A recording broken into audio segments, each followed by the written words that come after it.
వాక్యం దగ్గరికి వెళ్ళిపోదాం బిడ్డలారా. ఇవన్నీ మీకు చెప్పాలి కాబట్టే చెప్పాను. మనకి టైం అయిపోయినా కాస్త అటు ఇటుగా మనం ముగించుకుందాం. మనం డైలీ ప్రతి ఆదివారం దేవుని సన్నిధిలోకి వచ్చి ప్రకటన గ్రంథాన్ని గూర్చిన వర్తమానాలు వింటున్నాం. ఈరోజు మనం చెప్పుకుంటున్న వర్తమానం ప్రకటన గ్రంథంలో 13వ వర్తమానం. ప్రకటన గ్రంథంలో నుంచి 13వ అంశం మనం ఇప్పుడు ధ్యానం చేస్తున్నాం. ఈరోజు గుర్తున్నాయా మీకు ఏమన్నా అంశాలు? ప్రకటన గ్రంథం 1వ అధ్యాయంలో ఏం చెప్పుకున్నాం తెలుసా? ఇదిగో ఆయన మేఘారూఢై వస్తున్నాడు. మొదటి ప్రసంగం ఏంటంటే సమయం సమీపించింది. అది సమయము సమీపించింది, అది మొదటి ప్రసంగం. ఎప్పుడు యేసయ్య మేఘారూఢై వస్తాడో సమయం సమీపించింది. దగ్గర నెబుకద్నెజర్ గారి ప్రతిమ కళ, మేఘారూఢై ఎప్పుడు వస్తాడనే విషయంలో దానియేలు గారి 70 వారాల ప్రవచనం నేర్చుకున్నాం. ఆ తర్వాత మూడోది ఏమంటే 2వ అధ్యాయంలో ఉన్నటువంటి 7 సంఘాల వివరణలు తెలుసుకున్నాం. అదొక 2, ఇదొక 7 సంఘాలు, 9 ప్రసంగాలు అయ్యి. ఆ తర్వాత బిలాము బోధ, యెజబేలు బోధ, నికోలాయితుల బోధ, అది 10వ వర్తమానం. తర్వాత 4వ అధ్యాయాలకు వస్తే మొట్టమొదటిగా ప్రకటన గ్రంథంలో ఉన్న 4 తలుపులు పరలోకం, అది 11వ వర్తమానం. పోయిన వారం యేసుక్రీస్తు వారు 2వ రాకడ ఎప్పుడు అంజూరపు చెట్టు కొమ్మ లేతదై చిగురిస్తే నేను సమీపంగా ఉన్నానని తెలుసుకోండి, ఇది 12వ వర్తమానం. ఈరోజు మనం తెలుసుకోబోయేది 13వ వర్తమానం. మీకు అర్థమైంది అనుకుంటున్నాను, అర్థం చేసుకోవడానికి ప్రయత్నం చేయండి బిడ్డలారా. ఈరోజు కూడా ఈ పూట కూడా 4వ అధ్యాయం ప్రకటన గ్రంథం మొదటి 2 వచనం చదువుకుందాం. రేపటి వారం నుండి 4వ అధ్యాయం లోపలికి వెళ్తాం మనం. రేపటి నుండి ఇక అంశాల్లోకి వెళ్ళిపోతాం. 4వ అధ్యాయంలోకి సంఘం ఎత్తబడిన తర్వాత జరగబోయే సంగతులు ఒక్కొక్కటి తెలుసుకుంటూ వెళ్తాం. ఈరోజు మన వాక్యంలో సంఘం ఎత్తబడబోతుంది. ఈరోజు సంఘం ఎత్తబడిపోద్ది ఈరోజు వాక్యంలో. బిడ్డలారా ఒకసారి చదువుదాం చూడండి. ప్రకటన గ్రంథం 4వ అధ్యాయం మొదటి 2 వచనాలు. ఈ సంగతులు జరిగిన తర్వాత నేను చూడగా అదిగో పరలోకమందు ఒక తలుపు తెరవబడి ఉండెను. మరియు నేను మొదట వినిన స్వరం బూరధ్వని వలె నాతో మాట్లాడగా వింటిని. ఆ మాట్లాడిన వాడు, ఇక్కడికి ఎక్కిరమ్ము, ఇక మీదట జరగవలసిన వాటిని నీకు కనపరచెదను అనేను. వెంటనే నేను ఆత్మవశుడనైతిని అన్న పదం సంఘం ఎత్తబడింది అనేదానికి గుర్తు. బిడ్డలారా, యేసుక్రీస్తు వారు ఈ భూమి మీద 3.5 సంవత్సరాలు సేవ చేసి ఆయన సిలువ వేయబడి మరణించి సమాధి నుండి తిరిగి లేచి ఇప్పుడు పరలోకంలోకి ఎక్కి వెళ్ళి 2000 సంవత్సరాలకు పైగా అయిపోయింది. యేసుక్రీస్తు వారు సిలువ వేయబడింది క్రీస్తు శకం 30. ఆ 30లోనే ఆయన పరలోకం వెళ్ళిపోయాడు. ఇప్పుడు 2024, ఇంచుమించుగా 2000 సంవత్సరాలు అందరూ ఎదురు చూస్తున్నాం. యేసుక్రీస్తు త్వరలో రాబోతున్నాడు. యేసుక్రీస్తు ఎప్పుడు వస్తాడు? అంజూరం చెట్టు గురించి కూడా చూసుకున్నాం మొన్న. ఆయన రావడం తథ్యం. యేసుక్రీస్తు వారి మధ్యాకాశం దిగి వచ్చిన తర్వాత సంఘం భూమి మీద నుండి ఎత్తబడుతుంది.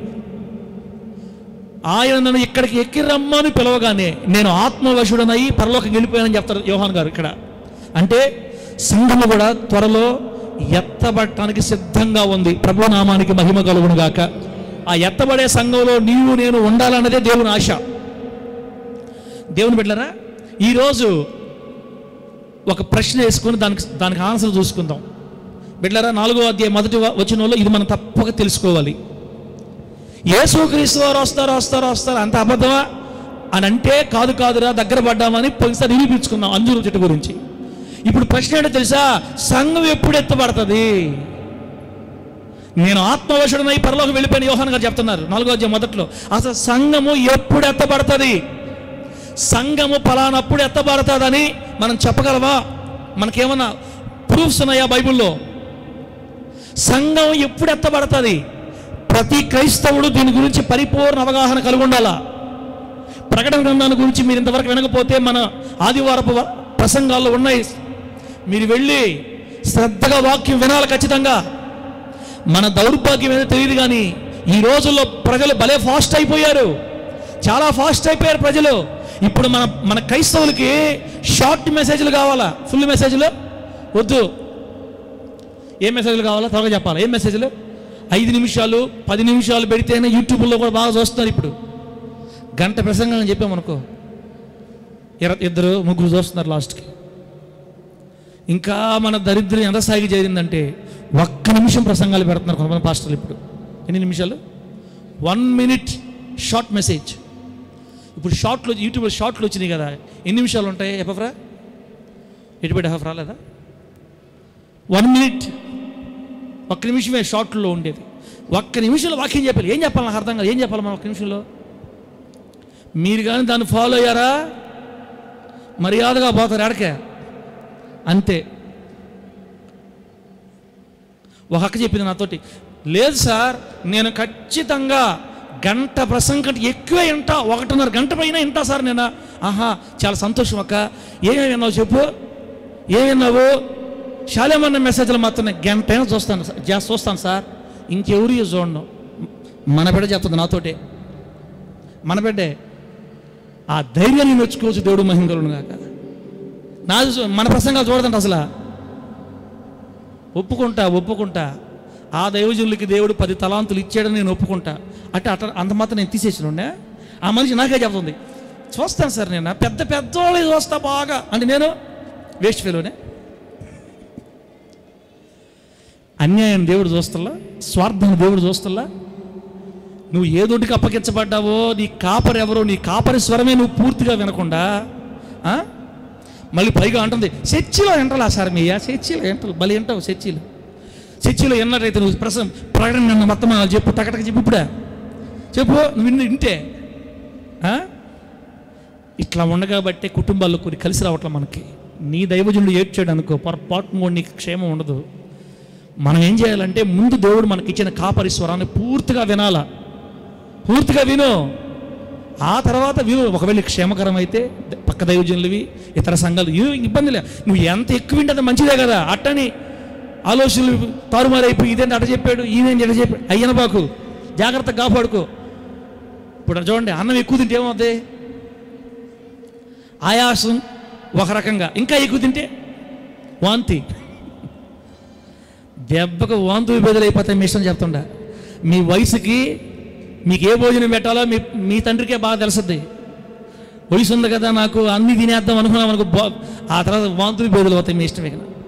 కాబట్టి ముందు నీ దైవజనుడు పూర్తిగా విను. బయటికి వెళ్ళి ఖాళీ ఉందా ప్రతిరోజు విను. ఎట్లా వాక్యం చదువు లేదు, వాక్యం చదవలేవు, డబ్బులు వేయించుకో ఫోన్లో. దైవజనులు ఏం చెప్పారు, ప్రకటన అంత విషయాలు ఏమున్నాయి? ముత్తుకూరులో వాక్యం చెప్తున్నాడా? ఏం చెప్తున్నాడు అసలు?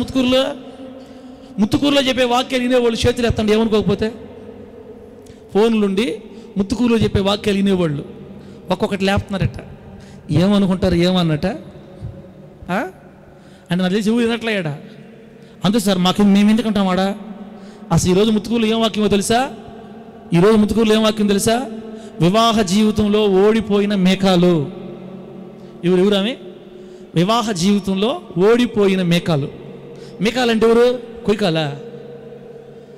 దావీదు గారి మొట్టమొదటి భార్య, సౌలు గారి కూతురు.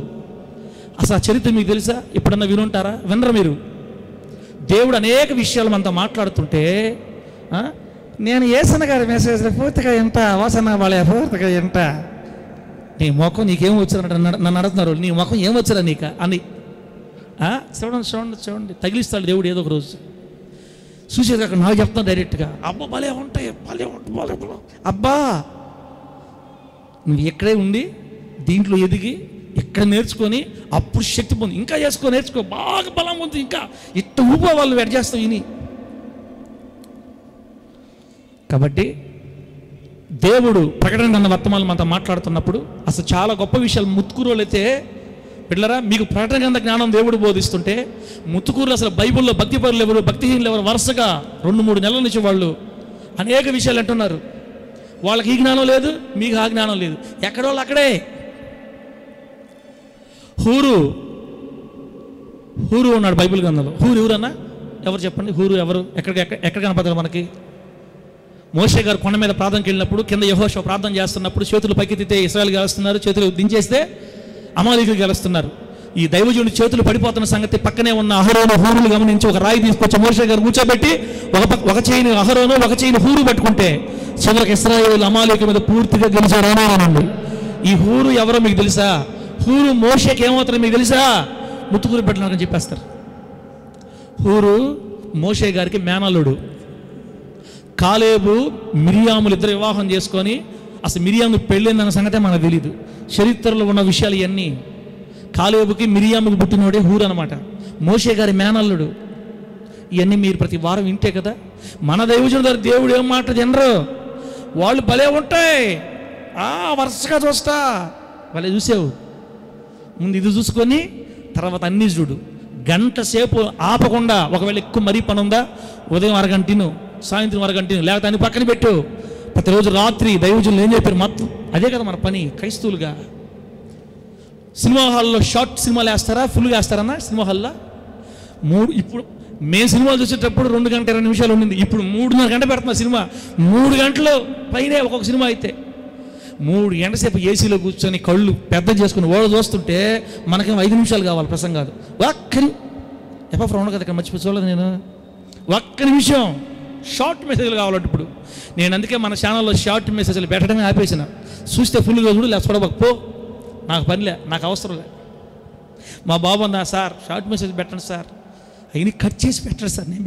నేను పెట్టను చూసుకోండి, కావాలని కూడా చూసుకోండి, లేకపోతే వదిలేండి. చాలామంది పెడుతున్నారు ఒక్క నిమిషం మీద, చూసుకోండి బాగా ఎదగండి దేవుళ్ళు. కానీ ఇక్కడ మాత్రం దేవుని బిడ్డ మన సంఘంలో ఫుల్గా చెప్దాము. సమయం చాలా ముఖ్యమైంది. దేవుడు కొరకు నువ్వు ఎంత సమయం కేటాయిస్తావో ప్రభు దగ్గర తీర్పులోకి వస్తుంది.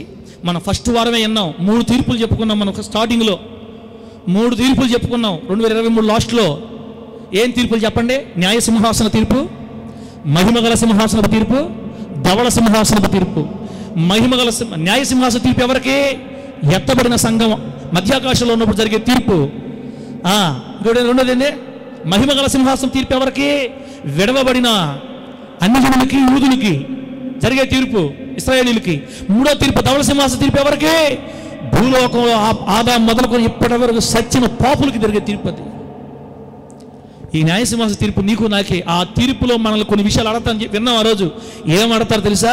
దేవుడు మనకిచ్చిన సమయాన్ని బట్టి లెక్కడతాడు ఆయన. నానండి, మన సమయానికి లెక్కడతాడు, మనకిచ్చిన డబ్బు కోసం లెక్కడతాడు, మనకిచ్చిన పిల్లల బట్టి లెక్కడతాడు, అన్నీ ఆడతాడు దేవుడు రేపు. కాబట్టి మన సమయాన్ని యేసు కొరకు ఎక్కువ వాడాలా. లోకస్తులు బిజీ తిరుగుతున్నారులే. పని నుంచి వచ్చిన తర్వాత కనీసం ఒక అరగంట అయినా గంట అయినా దేవుని మాట వినాలి కదా. ప్రభు మిమ్మల్ని ఆశీర్వదించి వర్ధిల్ల చేయునుగాక. సంఘము ఎప్పుడు ఎత్తబడుతుంది? సంఘం ఎప్పుడు ఎత్తబడుతుంది? ఐడియా ఉందా మీకేమన్నా? మీరు చెప్పకపోతే మాకేం ఐడియా వస్తుంది సార్? బిడ్డలారా, ఇప్పుడు మన ప్రశ్న ఏంటంటే సంఘం ఎప్పుడు ఎత్తబడుతుంది? బైబిల్ ఏం చెప్తుందంటే ఇప్పుడు యేసుక్రీస్తు వారు వస్తేనే సంఘం ఎత్తబడద్ది. యేసుక్రీస్తు వారు దిగి రాకుండా సంఘం ఎత్తబడదు. ఆయన పరలోకం నుంచి దిగి మధ్యాకాశంలోకి రావాలి, దూతలు వచ్చి బూరలు ఊపితే ఎగిరి వెళ్తాం మనం. కాబట్టి యేసయ్య వచ్చేదే మనకు తెలియదు, ఇక సంఘం ఎత్తబడేది మనకేం తెలుస్తా సార్? కానీ క్రైస్తవులను మనం తెలుసుకోవాల్సిన విషయం ఏంటంటే, బాగా వినండి, సంఘం ఎత్తబడే దాని గురించి మనకు చిన్న క్లూ ఉంది బైబిల్లో. ఏంటో తెలుసా? 7 ఏండ్ల శ్రమలు ఉన్నాయి కదా. సంఘం ఎత్తబడిన తర్వాత విడవబడిన వాళ్ళు భూమి మీద 7 సంవత్సరాలు కష్టపడతారు. 3.5 సంవత్సరాలు మామూలు శ్రమలు, మిగతా 3.5 సంవత్సరాలు మహాశ్రమలు. ఈ శ్రమల కాలానికి దగ్గరగా ఉంటుంది మనం ఎత్తబడటం. ఇప్పుడు మీకు కొంచెం క్లారిటీ చెప్తా. క్రైస్తవ లోకంలో 4 సిద్ధాంతాలు ఉన్నాయి. సంఘము ఎప్పుడు ఎత్తబడుతుంది అనే దానికి 4 సిద్ధాంతాలను రాసుకోండి, చెప్తా. ఒక్కొక్క దాని గురించి వివరిస్తాను తర్వాత. నేను సంఘం ఎత్తబడుతుంది అనే దానికి 4 సిద్ధాంతాలు. ఇప్పుడు క్రైస్తవ లోకంలో ప్రపంచం అంతా ఈ 4 గుంపులలో ఉన్నారు. ఈ 4 గుంపుల్లో మనం కూడా ఒక గుంపు చెందిన వాళ్ళమి. అవన్నీ ఒకరినొకరు తిట్టుకుంటూ ఉంటారు వీళ్ళు. ఈ చర్చి వాళ్ళేమో ఏమంటారు తెలుసా? సంఘం ఎత్తబడేది శ్రమల కాలం తర్వాత అంటాడు ఒక ఆయన. 7 ఏండ్ల శ్రమలలో సంఘం ఉండదు. జయించాలా, ఓర్చుకోవాలా, నిలబడాలా. శ్రమల కాలం అయిపోయిన తర్వాత 1000 ఏండ్ల పరిపాలన ప్రారంభంలో అప్పుడు సంఘం ఎత్తబడద్దని ఒక గుంపు ఒప్పుకుంటారు, దాన్ని వాదిస్తుంటారు వాళ్ళు. వీళ్ళు రెండో వాళ్ళు ఏమంటారు తెలుసా? ఒరే పిచ్చోడా, సంఘం శ్రమల కాలం ఎందుకు ఉంటుంది? సంఘాన్ని దేవుడు శ్రమల్లో పెట్టడు, శ్రమల కంటే ముందే తీసుకెళ్ళిపోతారు ఒకరు చెప్తారు. వాళ్ళు ఏళ్ళని వీళ్ళు వాళ్ళని తిట్టుకుంటూ ఉంటారు ఎక్కడ పడితే అక్కడ. మూడో సంగతి చెప్తా. ఒకటేమో శ్రమల కాలం అంతా ఉండి శ్రమల కాలం తర్వాత ఎత్తబడద్దని ఒక గుంపు. రెండో గుంపు ఏమో అలా కాదు, శ్రమల కాలం ముందుగానే సంఘం వెళ్ళిపోద్ది అని కొంతమంది అంటారు. మూడో గుంపు ఏమంటారంటే, ఒరే మీరు తప్పు, ఈ 7 సంవత్సరాల కాలం ఉందే, మొదటి 3.5 సంవత్సరాలు అయిపోయిన తర్వాత రెండవ 3.5 సంవత్సరాల ప్రారంభంలో అంటే 7 సంవత్సరాల మధ్యకాలంలో శ్రమల కాలపు మధ్యలో సంఘం ఎత్తబడద్ది అని ఒక గుంపు అంటారు. వీళ్ళు నుంచి పుట్టారు. ఇప్పుడు ఉన్నారు, వీళ్ళు లోకంలో ఉన్నారండి బిడ్డరా. ఒక్కొక్కరు ఒక రకంగా బోధిస్తారు. మన ఆంధ్ర రాష్ట్రంలో పెద్ద పెద్ద దైవజనులు ఏం బోధిస్తారంటే, శ్రమల కాలంలో సంఘం భూమి మీదే ఉంటుంది అని చెప్తారు. శ్రమల కాలం అంతా అనుభవించి మనం వెళ్ళాలంటారు. కొంతమంది కాదు ముందే వెళ్ళిపోతామంటారు. కొంతమంది అట్ట కాదు, దానికి దీనికి మధ్యలో పోతామంటారు. ఇంకొకరు ఉన్నారు లాస్ట్ వాళ్ళు. వీళ్ళెవరు తెలుసా? సంఘం ఎప్పుడు ఎత్తబడితే మాకు ఎందుకంటే, మేము చెప్పేది ఏనండి, సంఘం ఆ రోజు భూమి మీద దేవుని కోసం బతుకుతున్నటువంటి బిడ్డలు, ఆ రోజు భూమి మీద దేవుని కోసం బ్రతుకుతున్నటువంటి విశ్వాసులు ఉన్నారే, వీళ్ళందరూ ఎత్తబడరు సంఘంలో. ముందో వెనకో మధ్యలో మాకు తెలియదు, కానీ ఎత్తబడేటప్పుడు మాత్రం సంఘంలో ఉన్న వాళ్ళందరూ ఎత్తబడరు. పాక్షికంగా మాత్రమే సంఘం ఎత్తబడద్ది. అంటే అర్థమైందంటే, గట్టిగా నిష్ఠగా ఎవరైతే ఉన్నట్టుగా తూచ తప్పకుండా పాపమే లేకుండా తమ శరీరంలో అత్యంత పవిత్రంగా బతుకుతారే, ఎవరా 10 మంది 20 మంది ఉంటారు, వాళ్ళే ఎత్తబడి అందరూ విడవబడిపోతారు.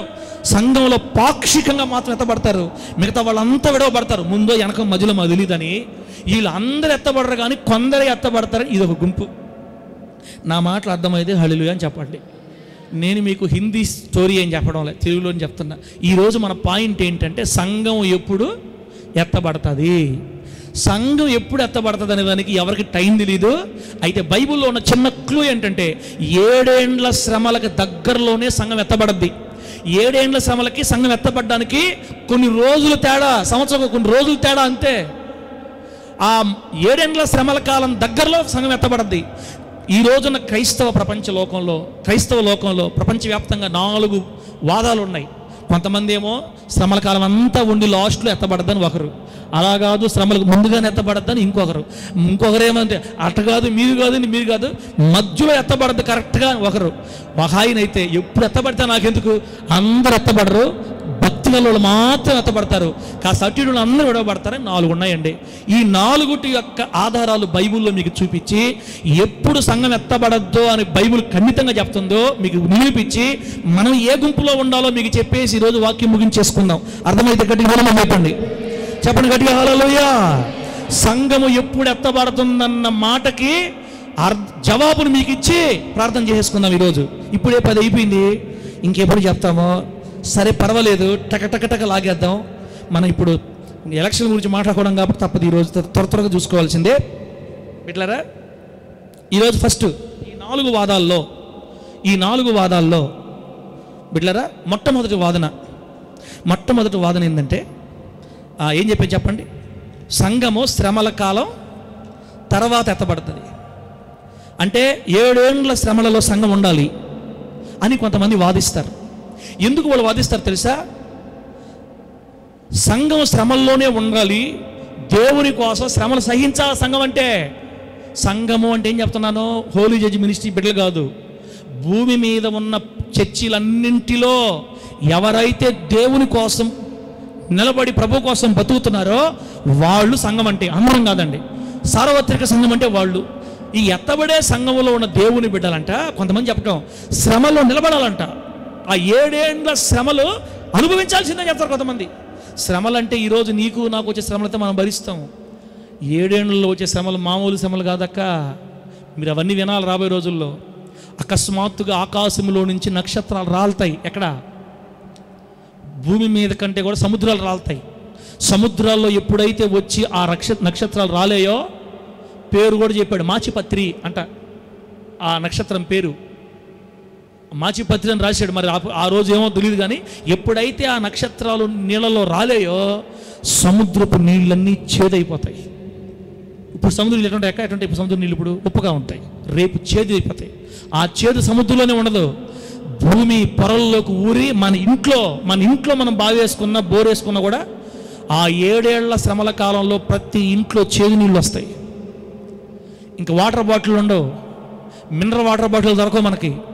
ఒకవేళ ఆ రోజు టెక్నాలజీ పెట్టి ఈ చేదు వాటర్ని ఎంత చెయ్యాలన్నా వాడికి దిక్కులు, ఆ శాస్త్రవేత్తలకు దిక్కుండదు. ఆ రోజు ఏమి చేసినా ఇంకా చేదు తీలేం. తాగితే చేదు నీళ్ళు తాగాల, ఏ నీళ్ళు తాగాల? చేదు నీళ్ళు తాగాల. ఎప్పుడైతే ఆ చేదు నీళ్ళు ఆ నీళ్లు తాగే చచ్చిపోతారంట ప్రపంచ జనాభా చాలామంది. 7 సంవత్సరాల్లో వచ్చిన ఆ 7 సంవత్సరాలు రాబోయే శ్రమలు భూమి పుట్టిన నాటి నుండి ఈనాటి వరకు రాలేదని చెప్తుంది ప్రకటన గ్రంథంలో. చెప్పండి, భూమి పుట్టిన నాటి నుండి ఈ రోజు వరకు కూడా అటువంటి శ్రమలు కలగలేదు.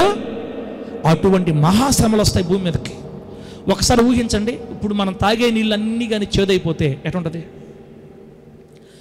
ఇదో పక్కన అయితే ఇంకొంతకాలానికంట నీళ్లు రక్తం అయిపోతాయి.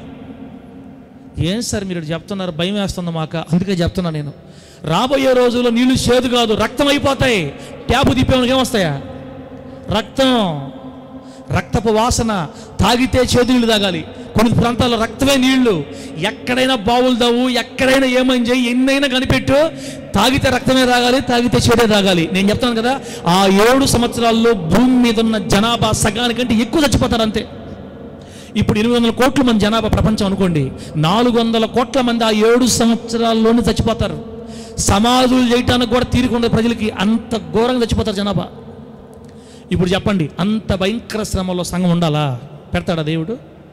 తన స్వరక్తం ఇచ్చి సంపాదించుకున్న సంఘాన్ని అంత భయంకర శ్రమల్లో పెడతాడా? నేను మీకు జస్ట్ ఎగ్జాంపుల్ చెప్పా, ఇంకా చాలా ఉన్నాయి ప్రకటన గ్రంథంలో. భూమిలో నుండి మిడతలు వస్తాయంట ఆ రోజు, ఆ 7 సంవత్సరాల్లో. ఏమొస్తాయి చెప్పండి? మిడతలు వస్తాయి. ఆ మిడతలకి తల ఎటువంటి తెలుసా? ఆడమనిషి తల అంట. అర్జుడు ఆడమనిషి తల, తేలుకున్న కొండెం లాంటి కొండెం, తేలు కొండెం ఉంటుంది కదా, ఆ కొండెం. ఈ మిడతలు ఎగరతా వచ్చి ఎవరైతే ఆ ముద్ర వేసుకున్నారో, ఏ ముద్ర? 666 ముద్ర ఎవరైతే వేసుకుంటారో వాళ్ళని అలా కొడతాయి, కుట్టి ఎగిరిపోతాయి అంతే. భూమిలో నుంచి వస్తాయని చెప్పింది బైబిల్. ఆ కుట్టినప్పుడు తేలు కుట్టితే ఎంత బాధ ఉంటుందో, తేలు కుడితే ఎంత నొప్పి ఉంటుందో బిడ్డలారా. ఆ నొప్పితో ఆ వ్యక్తి 1 గంట కాదు 5 నెలలు బాధపడాలంట. తేలు కుడితే ఎంత బాధ ఉంటుందంటే, నాకు కూడా ఒకసారి తేలు కుట్టింది. తేలు కుట్టడం ఇంకా నాకేం అర్థం కాల. వాంతి, సొంగగారటం. తేలు కుడితే వాంతి, సొంగగారటమా? ఏమో నాకు వచ్చిందట. కొంతమంది ఏమన్నారంటే ఆ తేలుతో పాటు 4 దెయ్యం వచ్చేసిందని చెప్పారు. ఏమో నాకు తెలియదు అవన్నీ. చిన్నప్పుడు బాతుల దగ్గర తిరుగుతుంటే గుబ్బ బాగా తిని మధ్యాహ్నం పూట పరిగెత్తుకుంటే తరంతో ఉన్న బాతులను కరిచేసింది, నల్లగా ఉండింది. ఇంకంతే, వాంతి అయిపోయింది, గుబ్బలను బయటకు వచ్చినాయి, సొంగగారుతుంది, కళ్ళు పైకి ఎత్తేసి రాంచినాథ్ హాస్పిటల్లో ఈ రాత్రి గడిస్తే కానీ చెప్పలేమమ్మ, బతకడం కంటే చచ్చిపోవడానికి ఎక్కువ అవకాశాలని చెప్పేశారు. మా అమ్మ, మా మామ, మా అత్తమ్మ అందరూ బొల్లు ఆడుతున్నారు. అయ్యా, మా బోతులు దొరికి చచ్చిపోతే మమ్మల్ని అంటారు మా మామ వాళ్ళు. మా అమ్మ, నాయన ఈకి ఇచ్చేవు తండ్రి, వీడి మీద ఆశలు పెట్టుకున్నావు, ఈయన తీసుకెళ్ళిపోతేటని ఏడుస్తూ ఉంటారు. మొత్తం మీద వాళ్ళంతా ఏడ్చారు. తర్వాత దైవజన్ ప్రార్థన చేశాడు. అప్పటి నుంచి విడుదల కలిగింది, ఆ దురాత్మ పోయింది, దేవుడు వల్ల బాగుపడ్డా. నొప్పి ఎట్టుంటుందో నాకు తెలియదు, ఎందుకంటే నేను స్పృహలో ఉంటే కదా నాకు తెలుసుద్దా. తేలు గరిచినప్పుడు వచ్చే నొప్పి, బాధ ఎట్లుంటుందో 5 నెలల బాధ ఆ వ్యక్తికి. ఆ బాధ. ఇప్పుడు సంఘాన్ని దేవుడు ఇంత బాధలో పెడతాడా? తన స్వరక్తం నుంచి సంపాదించుకున్న సంఘాన్ని 5 నెలల పాటు కుట్టిస్తూ ఉంటాడా? ఈ మైండ్ ఉండేవాళ్ళు చెప్పలే, ఈ మైండ్ ఉండేవాళ్ళకి ఏమన్నా ఉందమ్మా? ఇప్పుడు ఆ బాధలు పడేదానికి మన చర్చలకు వచ్చింది. ఇప్పుడు బిడ్డరా, ఆ 7 ఏళ్ల కాలంలో మహా భయంకరమైన శ్రమలండి. నేను కొన్నే చెప్తున్నాను మీకు. ఇప్పుడు అవి చెప్పుకుంటా పోతే మీకు ఇది బయటకు రాలేం. సమయం వచ్చినప్పుడు అన్నీ మనం చెప్పుకుందాం. 7 ఏళ్ల కాలంలో రాబోయే భయంకరమైన శ్రమల గురించి చరిత్ర ఉంది, హిస్టరీ ఉంది. అవన్నీ పాయింట్ మనం చెప్పుకుందాం ముందు రోజుల్లో. ఇంత మహాభయంకరమైన కాలం. ఇంకా భయంకరం చెప్పమంటారా? ఆ రోజుల్లో సొంత తండ్రే కొడుకుని చంపమని చెప్తాడంటండి. సొంత తండ్రే కొడుకుని చంపమని చెప్తాడు. కొడుకులు తండ్రులను చంపుతారు, కూతురు తల్లులు కూతురుని అప్పగిచ్చేస్తారంతే. మహాభయంకర కాలం. క్రైస్తవులుగా బతకడం అస్సలు సాధ్యం కాదు ఆ రోజుల్లో. ఎత్తబడితేనే మనం ధన్యులమి, విడవబడ్డామా అనుభవించాలి వాటిని. అమ్మా టెన్షన్ పడుతున్నట్టున్నారు. అయ్యా అమ్మా, మీ అందరికి దండాలు పెట్టి చెప్తాను, ధైర్యం తెచ్చుకోండి. మన రోజుల్లో రాదు, మన అందరం చచ్చిపోతాం. అది మీరు చెప్పండి. మన రోజుల్లో రాదులే, మీరు ఫీల్ అవ్వద్దు, మన అందరం చచ్చిపోతాం, ఖచ్చితంగా వెళ్ళిపోతాం దేవుడి దగ్గరికి.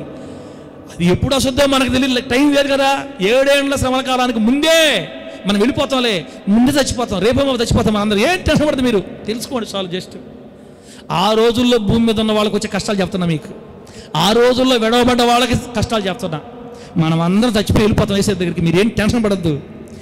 కొంతమంది అంటారు సంఘము శ్రమలలోనే నుండి సహించి, వాళ్ళు ఏమంటారు తెలుసా, దేవుడికి ఒక శ్రమ సహించాలండి, ఎంతైనా అవసరమైతే హతసాక్షులుగానే చచ్చిపోవాలి, కానీ శ్రమ అనుభవించకుండా, ఘోరమైన శ్రమ ఎదుర్కోకుండా మీ ఎత్తబడిపోతాం. ఎట్టవా దేవుడికి కష్టాలు పడాలా అని వాదిస్తారు వాళ్ళు. ఇట్లారా ఇంకా ఏమంటారంటే, దేవుని రక్తంలో కడగబడిన సంఘం అంటే ఖచ్చితంగా శ్రమలు అనుభవించి తీరాలి, ఆ శ్రమలు తట్టుకోవాలి, ఓర్చుకోవాలి, నిలబడాలి. అలా నిలబడితేనే పరలోకం. ఏమాత్రం మహాశ్రమల్లో క్రైస్తవులు ఏమాత్రం అటు ఇటని అప్పుడు బయటపడద్ది క్రైస్తవులు భాగవతం ఏందో. ఇప్పుడేంది ఆ కష్టాల్లో బయటపడద్ది క్రైస్తవులు భాగవతం ఏందో. ఒకవేళ ఆ శ్రమలు తట్టుకోలేక కేకలేశారా, ఎత్తి నరకం వేస్తాడు దేవుడు. తట్టుకున్నోళ్లే పరలోకం. ఏందిరా ఈ మాటలు నాకు అర్థం కాల. అవి మామూలు శ్రమలా తట్టుకోవడానికే? అవి మామూలు నీళ్లు తాగితే చేదు, నీళ్లు తాగితే రక్తం. ఇప్పుడు కాదు, బాత్రూమ్కి ట్యాపు, కిచెన్కి ట్యాపు. ఇంతకుముందు నీళ్లు బయటికి పోయి తెచ్చుకోవాలి కాబట్టి ఆడవాళ్ళు సన్నగా ఉండేవాళ్ళు. ఇప్పుడు ఇంట్లోనే పెట్టేలేకే లవ్ చేస్తున్నారు అందరూ అంతే. ఇంకా రాబోయే రోజుల్లో మంచం పక్కనే ఒక ట్యాప్ పెట్టుకొని పడుకొని కడుక్కుంటారు. రాబోయే రోజు కష్టం, ఇంక లేచి కూడా కడుక్కోలేరు. ఇప్పుడు రాబోయే రోజు స్వస్థ మీకు కావాలంటే ట్యాప్ ఏడకు వస్తుందంటే మంచం దగ్గరికి వచ్చేస్తుంది. రోబోలు వచ్చి మన నోట్లో పెడుతుంటాయి, పడుకొనే తింటుంది. రోబో భలే పెడుతున్నావు, థ్యాంక్ యూ, ఆ మొక్క పెట్టు, ఆ పచ్చడి పెట్టు, ఒడియాలు పెట్టు అంటుంటే రోబోలు మన నోట్లో ఒడియాలు పెడుతుంటాయి. చేతులు కడుక్కోవాలి, పక్కగా జరుగు అని ఈ పక్క చేతులు కడుక్కొని పడుకొని తింటాం. అప్పుడు ఒక్కొక్కరికి ఇంత పొట్లు ఉంటాయి. అప్పుడు పెట్టలేరా? ఆ రోజు మన మంచం పక్కనే కానీ ట్యాప్ తిప్పితే ఏమొస్తాయా? రక్తం వాసన. ఫరో ఐగుప్తు సామ్రాజ్యాన్ని దేవుడు కప్పల చేత బాధించినట్టు రాబోయే రోజులు ఆ 7 సంవత్సరాల కప్పలు వస్తాయి ఇళ్ళ మీదకి. ఈగలు బైబిల్లో ఉన్నాయి. ఎంత ఈగల గుంపు భయంకరంగా మాకు చెప్పమంటారా? మనుషులు, స్త్రీలకి, పురుషులకి రహస్యమైన స్థలాల్లో గడ్డలు వస్తాయంటండి. రహస్యమైన స్థలాల్లో పెద్ద పెద్ద గడ్డలు వస్తాయి. తట్టుకోలేవన్నా మర్యాదగా మారు మనసు పొంది యేసయ్యను పట్టుకో. గడ్డలు వస్తాయి ఆడవాళ్ళకి, మగవాళ్ళకి. రహస్య స్థలాల్లో వస్తే ఆ గడ్డల బాధ ఏంటో తెలుసా? కూర్చుంటే లేవాలనిపిస్తుంది, లేస్తే కూర్చోవాలనిపిస్తుంది, కూర్చుంటే పడుకోవాలనిపిస్తుంది. కూర్చోనీదు, నిలబడనీదు, లేవనీదు, నడవనీదు, పడుకోనీదు. ఎట్లుంటుందో బాగా, ఎంత ఎక్సలెంట్గా ఉంటుంది ఆ బాధ. అవునన్న గట్టి అడిగి చెప్పండి, ఎంత ఆనందంగా ఉంటుంది ఆ బాధ. అందుకే విడవబడాలి మనం, భక్తి చేయకూడదు. సినిమాలు చూడొచ్చు మనం, ఇప్పుడు ఏమి ఇబ్బంది లేదు మీకు. గడ్డలు రావాలనుకుంటే సినిమాలు చూడండి, రక్తం తాగాలనుకుంటే ఇష్ట ప్రకారం ఉండండి, చేతి నీళ్ళు తాగాలనుకుంటే హ్యాపీ. సార్ బైబిల్లో ఎన్ని ఉన్నాయని మాకు ఇంతవరకు ఎందుకు చెప్పలేదు? నువ్వు చెప్పుంటే యారికి ఎప్పుడో మారిపోయి ఉండేవాళ్ళమే. ఇప్పుడు మారక్కో. భయంకరమైన గడ్డలండి. ఈ గడ్డలు తట్టుకోలేక చచ్చిపోతారు చాలామంది. ఈ గడ్డలకే చచ్చిపోతారు. కొంతమంది చేదు నీళ్ళు దాకా చచ్చిపోతుంటే, కొంతమంది రక్తం దాకా చచ్చిపోతుంటే, కొంతమంది గడ్డలతో చచ్చిపోతుంటే ప్రపంచంలో ఉన్న జనాభాని ఏరేస్తాడు దేవుడు అంతే. ఆ విడవబడ్డ వాళ్ళు ఎవరో తెలుసా? ఇదిగో యేసు నమ్మని వాళ్ళే, యేసుని విశ్వసించని వాళ్ళే. సంఘము శ్రమల కాలంలో ఉండదు. శ్రమల కంటే ముందుగానే యేసే మనల్ని తీసుకెళ్ళిపోతాడు. అని చెప్పండి గట్టిగా హల్లెలూయా. మొదటి గుంపు ఎవరు చెప్పండి? సంఘము శ్రమల కాలంలో ఉండాలి. బిడ్డలారా, వీళ్ళు ఏ వాక్యాన్ని చూపిస్తారు తెలుసా మనకే? వీళ్ళు ఏ వాక్యం చూపించి ఆ మాటలు మాట్లాడతారు తెలుసా? రాసుకోండి. 1 కొరింథీ పత్రిక 3వ అధ్యాయం 12వ వచనం నుండి 15వ వచనం వరకు దీని ఆధారంగా చెప్తారన్నమాట వీళ్ళు. 1 కొరింథీ పత్రిక 3వ అధ్యాయం 12 నుంచి 15 దాకా ఏముందంటే, ఎవడైనను ఈ పునాది మీద బంగారము, వెండి, వెలగల రాళ్ళు, కర్ర, గడ్డి, కొయ్యకాలు మొదలైన వాటితో కట్టిన ఎడల వాని పని కనబడుతుంది. అది చూడండి, ఆ దినము దానిని తేటపరచును, అది అగ్ని చేత బయలుపరచబడును, మరియు వాని పని ఎట్టిదో దాన్ని అగ్నియే పరీక్షించును. పునాది మీద ఒకడు కట్టిన పని నిలిచిన ఎడల వాడు జీతం పుచ్చుకొనును, ఒకని పని కాల్చివేయబడిన ఎడల వానికి నష్టం కలుగును. చూసారా? దేవుడు పెట్టారా, దేవుడు మనల్ని అగ్ని చేత శోధిస్తాడంట. మన పని ఎట్లాంటిదో రేపు దేవుడు బయటికి లాగుతాడు, శిక్షిస్తాడు, శ్రమల పాలు చేస్తాడు. అగ్ని లాంటి మహాశ్రమలు వస్తాయి. ఆ శ్రమల్లో ఖాళీ నిలబడితేనే అని ఈ వాక్యాన్ని ఆధారం చేసుకున్న వాళ్ళు సంఘము శ్రమల్లో ఉంటారని చెప్తారు. కానీ నిజానికి ఈ మాట దేవుడు ఎక్కడ చెప్పాడు తెలుసా? ఈ సంగతి క్రీస్తు న్యాయపీఠం, క్రీస్తు న్యాయ సింహాసన తీర్పు దగ్గర జరిగే సంగతి అన్నమాట ఇది. వాళ్ళు ఈ వాక్యాన్ని తీసుకెళ్ళి సంఘం శ్రమల్లో ఉంటుందని చెప్పేస్తున్నారు. రేపు దేవుడు మనం అమ్మా అమ్మా నాయనా ఎంత నీరసంగా చూస్తున్నారో కొంతమంది. ఏమన్నా అన్నా వింటున్నారా? వినండక్క. క్రీస్తు న్యాయసింహాసనం తీర్పు దగ్గర నీ నా పనుల్ని భక్తి పరులుగా చదామని దేవుడు దగ్గరకు వచ్చిన వాళ్ళందరూ అన్ని లాగతాడు లెక్కలకు దేవుడు లాగినప్పుడు నీ సమయాన్ని గూర్చి, నీ ఆయుష్ను గూర్చి, నీ పిల్లల గూర్చి, నీ డబ్బును గూర్చి, దేవుడికి అనుగ్రహించిన ఇవన్నిటి గురించి లెక్క అడుగుతున్నప్పుడు మన పనులన్నీ అగ్ని చేత పరీక్షించబడినట్టుగా ఏ అరమరికలు లేని తీర్పు తెరుస్తాడు అక్కడ. దాన్ని దేవుడు పౌలుగా చేత అట్రాయిస్తే వీళ్ళు ఏమంటారంటే అగ్నిలో పడాలా, అగ్ని లాంటి శ్రమల్లో ఉండాలా, మహాశ్రమంలో ఉండాలా, జయిస్తే కదా అంటారు. కాబట్టి అది వట్టి బోటుకో పాప, అది వాళ్ళకి అర్థం కాలేదు. దేవుడు వాళ్ళను కూడా రానున్న కాలంలో మార్చి అర్థమయ్యే కృపను ప్రసాదించునుగాక. మన పనులు కార్యాలు పరీక్షించబడి తీర్పు తీర్చి బహుమానాలు జీతాలు ఇస్తాడు దేవుడు అక్కడ. అగ్ని బంగారాన్ని శుద్ధి చేసినంత స్వచ్ఛమైన తీర్పుతో, అరమరికలు లేని తీర్పుతో దేవుడు ఆ సమయంలో తీర్పు తీరుస్తాడు. మధ్యాకాశంలో ప్రతివాని క్రియలు లెక్కలోనికి తెచ్చి లెక్కలు తేల్చే టైం అది. ఈ లేఖనాన్ని వాళ్ళు అపార్థం చేసుకొని సంఘం శ్రమల్లో ఉంటుంది అని వాదిస్తున్నారు అనమాట. బిడ్డలారా, అట్లాగే మత్తయి సువార్త 24వ అధ్యాయం 29వ వచనం నుంచి 31వ వచనం దాకా, మత్తయి సువార్త 24వ అధ్యాయం 29వ వచనం 31వ వచనం దాకా ఏముందంటే, ఆ దినముల శ్రమ ముగిసిన వెంటనే అని ఉందన్నమాట. ఫస్ట్ స్టార్టింగే ఆ దినముల శ్రమ ముగిసిన వెంటనే చీకటి సూర్యుని కమ్మును, చంద్రుడు కాంతినీయుడు, ఆకాశం నుండి నక్షత్రములు రాలును. చూడండి ఆకాశ నక్షత్రాలు రాలిపోతాయంట, ఆకాశమందులు శక్తులు కదిలించబడతాయంట. అప్పుడు మనుష్య కుమారుని సూచన ఆకాశమందు కనబడుతుంది. అప్పుడు మనుష్య కుమారుడు ప్రభావంతోనూ మహామహిమతోనూ ఆకాశ మేఘారూఢుడై వచ్చుట చూచి, ఈ మాట, అదిగో ఆ దినముల శ్రమ ముగిసిన తర్వాత దేవుడు మహామహిమతో ప్రభావంతో దిగొస్తాడు భూమి మీదకి. అప్పుడు ఆయన్ని ఆకాశం మేఘారుడే వస్తున్న యేసయ్యను చూసి భూమి మీద ఉన్న సకల గోత్రముల వారు రొమ్ము కొట్టుకుంటారు. మరియు ఆయన గొప్ప బూరతో తన దూతలను పంపి ఆకాశం యొక్క ఈ చివరి నుండి ఆ చివరి వరకు నలుదిక్కుల నుండి ఆయన ఏర్పరచుకుని వారిని పోగు చేస్తారు అన్న వాక్యాన్ని చూపించి వీళ్ళు ఏమంటారంటే, అదిగో ఆ దినముల శ్రమ ముగిస్తేనే సంఘం ఎత్తబడద్ది, ఆ దినముల శ్రమ ముగిస్తేనే దేవుడు ఆకాశ మేఘారుడే వస్తాడని ఈ వాక్యాన్ని బట్టి కూడా సంఘము శ్రమల కాలం తర్వాతే ఎత్తబడతాది అని చెప్తుంటారు. కానీ నిజానికి ఈ వాక్యం బిడ్డలారా దేనికి సంబంధించి తెలుసా? యేసుక్రీస్తు వారి రాకడని 2 భాగాలు చేయాలి మనం. అది అర్థం చేసుకోలేకపోయారు వాళ్ళు. యేసుక్రీస్తు రాకడ 2 భాగాలు. ఒకటేమో రహస్య రాకడ, రెండేమో బహిరంగ రాకడ అనండి. ఒకటేమో రహస్య రాకడ, రెండేదేమో బహిరంగ రాకడ. పద్మక్క ఉండవా? పద్మక్క, రహస్య రాకడ, బహిరంగ రాకడ. రహస్య రాకడ అర్థం ఏంటో తెలుసా? పరలోకంలో నుంచి మధ్యాకాశంలోకి రావటం. రహస్య రాకడ ఎవరికి తెలియదు. అసలు రహస్య రాకడ ఎవరి కోసమో తెలుసా? 2000 సంవత్సరాలుగా తన రక్తం ఇచ్చి సంపాదించుకున్న సంఘం కొరకు వస్తాడు ఆయన. ఆమె చెప్పండి, చెప్పండి గట్టిగా హల్లెలూయా, చెప్పండి గట్టిగా హల్లెలూయా. స్వరక్తం ఇచ్చి సంపాదించుకుని ప్రాణం పెట్టి కాపాడుకున్న తన సంఘం కొరకు రహస్యముగా దిగి వస్తాడు మధ్యాకాశానికి. మధ్యాకాశానికి వచ్చేది ఎవరికి తెలియదు, దూతలను పంపేది ఎవరికి తెలియదు, బోర ఊదేది ఎవరికి తెలియదు. ఆ బోర ఎవరికి వినపడద్ది? ఆ రోజు సిద్ధంగా ఉన్న వాళ్ళకి మాత్రం వినపడుతుంది. అంత రహస్యంగా జరిగిపోద్ది, రెప్పపాటు జరిగిపోద్ది. క్రీస్తు మృతమైన వారందరూ మొదటి సమాధుల్లోంచి లేస్తారు. ఆ తర్వాత బ్రతుకుండే వాళ్ళు వాళ్ళతో పాటు మధ్యగా ఎగిరిపోతారు. బాగానండి. రహస్య రాకడ జరిగి 7 సంవత్సరాలు అయిపోయిన తర్వాత తిరిగి మరల భూమి మీదకి బహిరంగంగా అందరూ చూసేటట్టుగా పరిశుద్ధుల సైన్యాన్ని దేవదూతల్ని వెంట పెట్టుకొని భూమి మీద హింస పొందుతున్న తన స్వజాతి కోసం భూమి మీద దిగే గడియ దేవుడికి స్తోత్రం కలుగుగాక. బహిరంగ రాకడేమో ఇశ్రాయేలు కోసం, రహస్య రాకడేమో సంఘం కోసం. రహస్య రాకడ సంఘం కొరకు, బహిరంగ రాకడ ఆ రోజు హింసల పాలవుతున్న యూదా జాతి కోసం. వీళ్ళేమనుకుంటారంటే అదిగో ఆర్భాటంతో మేఘారుడై భూమి మీద దిగొస్తే అదే సంఘం ఎత్తబడేది. అయ్యా అంతకు ముందే సంఘం ఎత్తబడిపోయింది, 7 సంవత్సరాల తర్వాత భూమి మీదకి దిగి వచ్చేటప్పుడు అందరు కనబడతాడు ఆయన, అప్పుడు బూజులు రొమ్ము కొట్టుకుంటారు.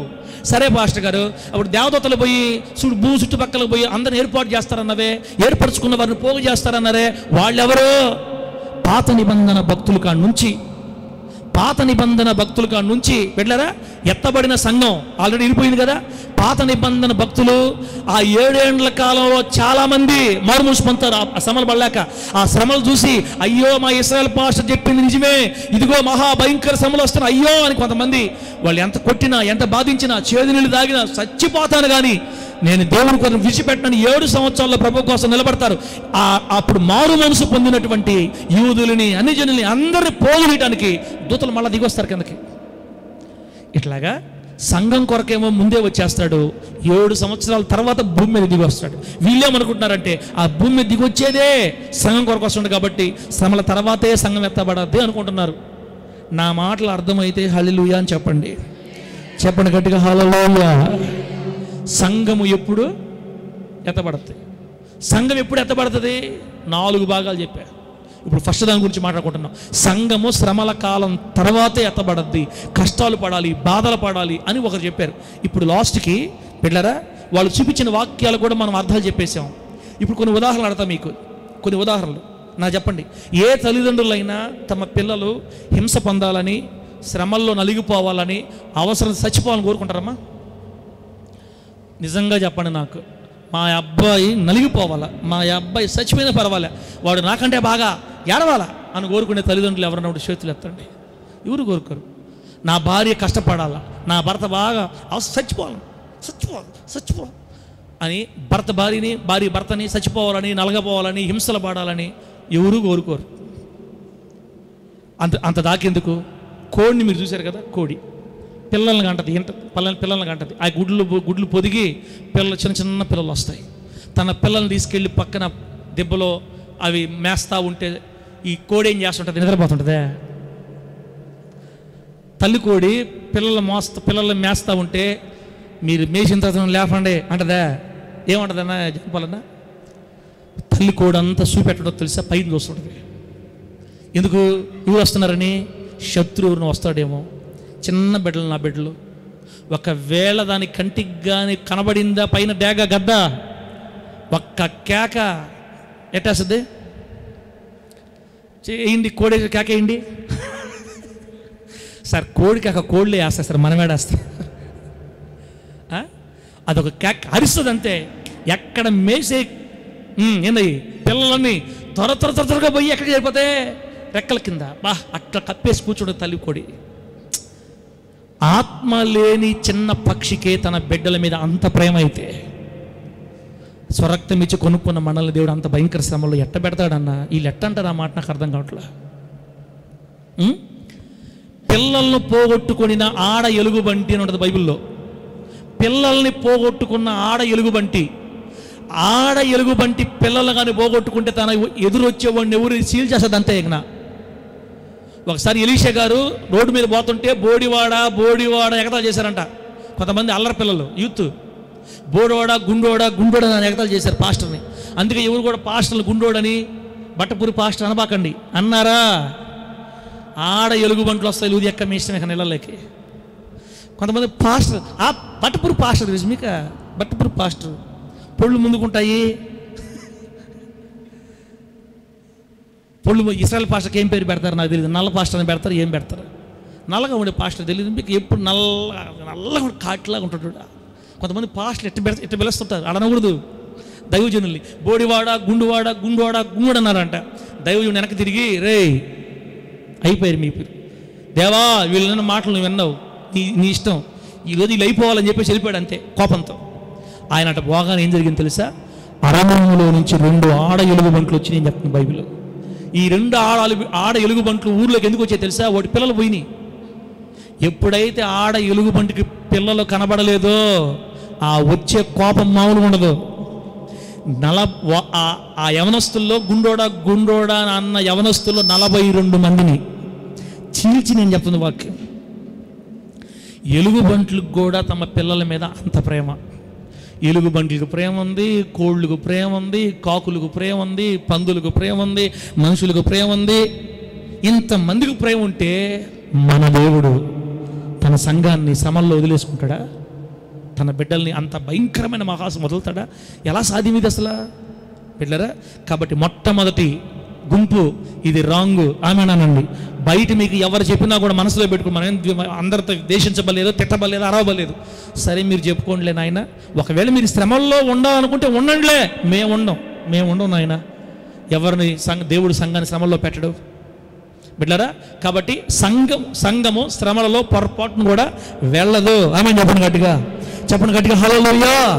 శ్రమలలో సంఘం ఉండదని మనకు అర్థమైపోయింది. ఇంకా రెండో వాళ్ళది ఏంది? రెండో పాయింట్ ఏమన్నాడు? సంఘము శ్రమల కాలం తర్వాత ఎత్తబడతాం ఒక గుంపు. ఇంకోరు ఏమన్నారు? కాదు సంఘము శ్రమల కాలం కంటే ముందుగానే ఎత్తబడిపోద్ది. ఎందుకు ఆ మాట అన్నాడు అంటే ఈయన చెప్పే వాక్యం చూడండి. దానియేలు గ్రంథం 9వ అధ్యాయం 24వ వచనం.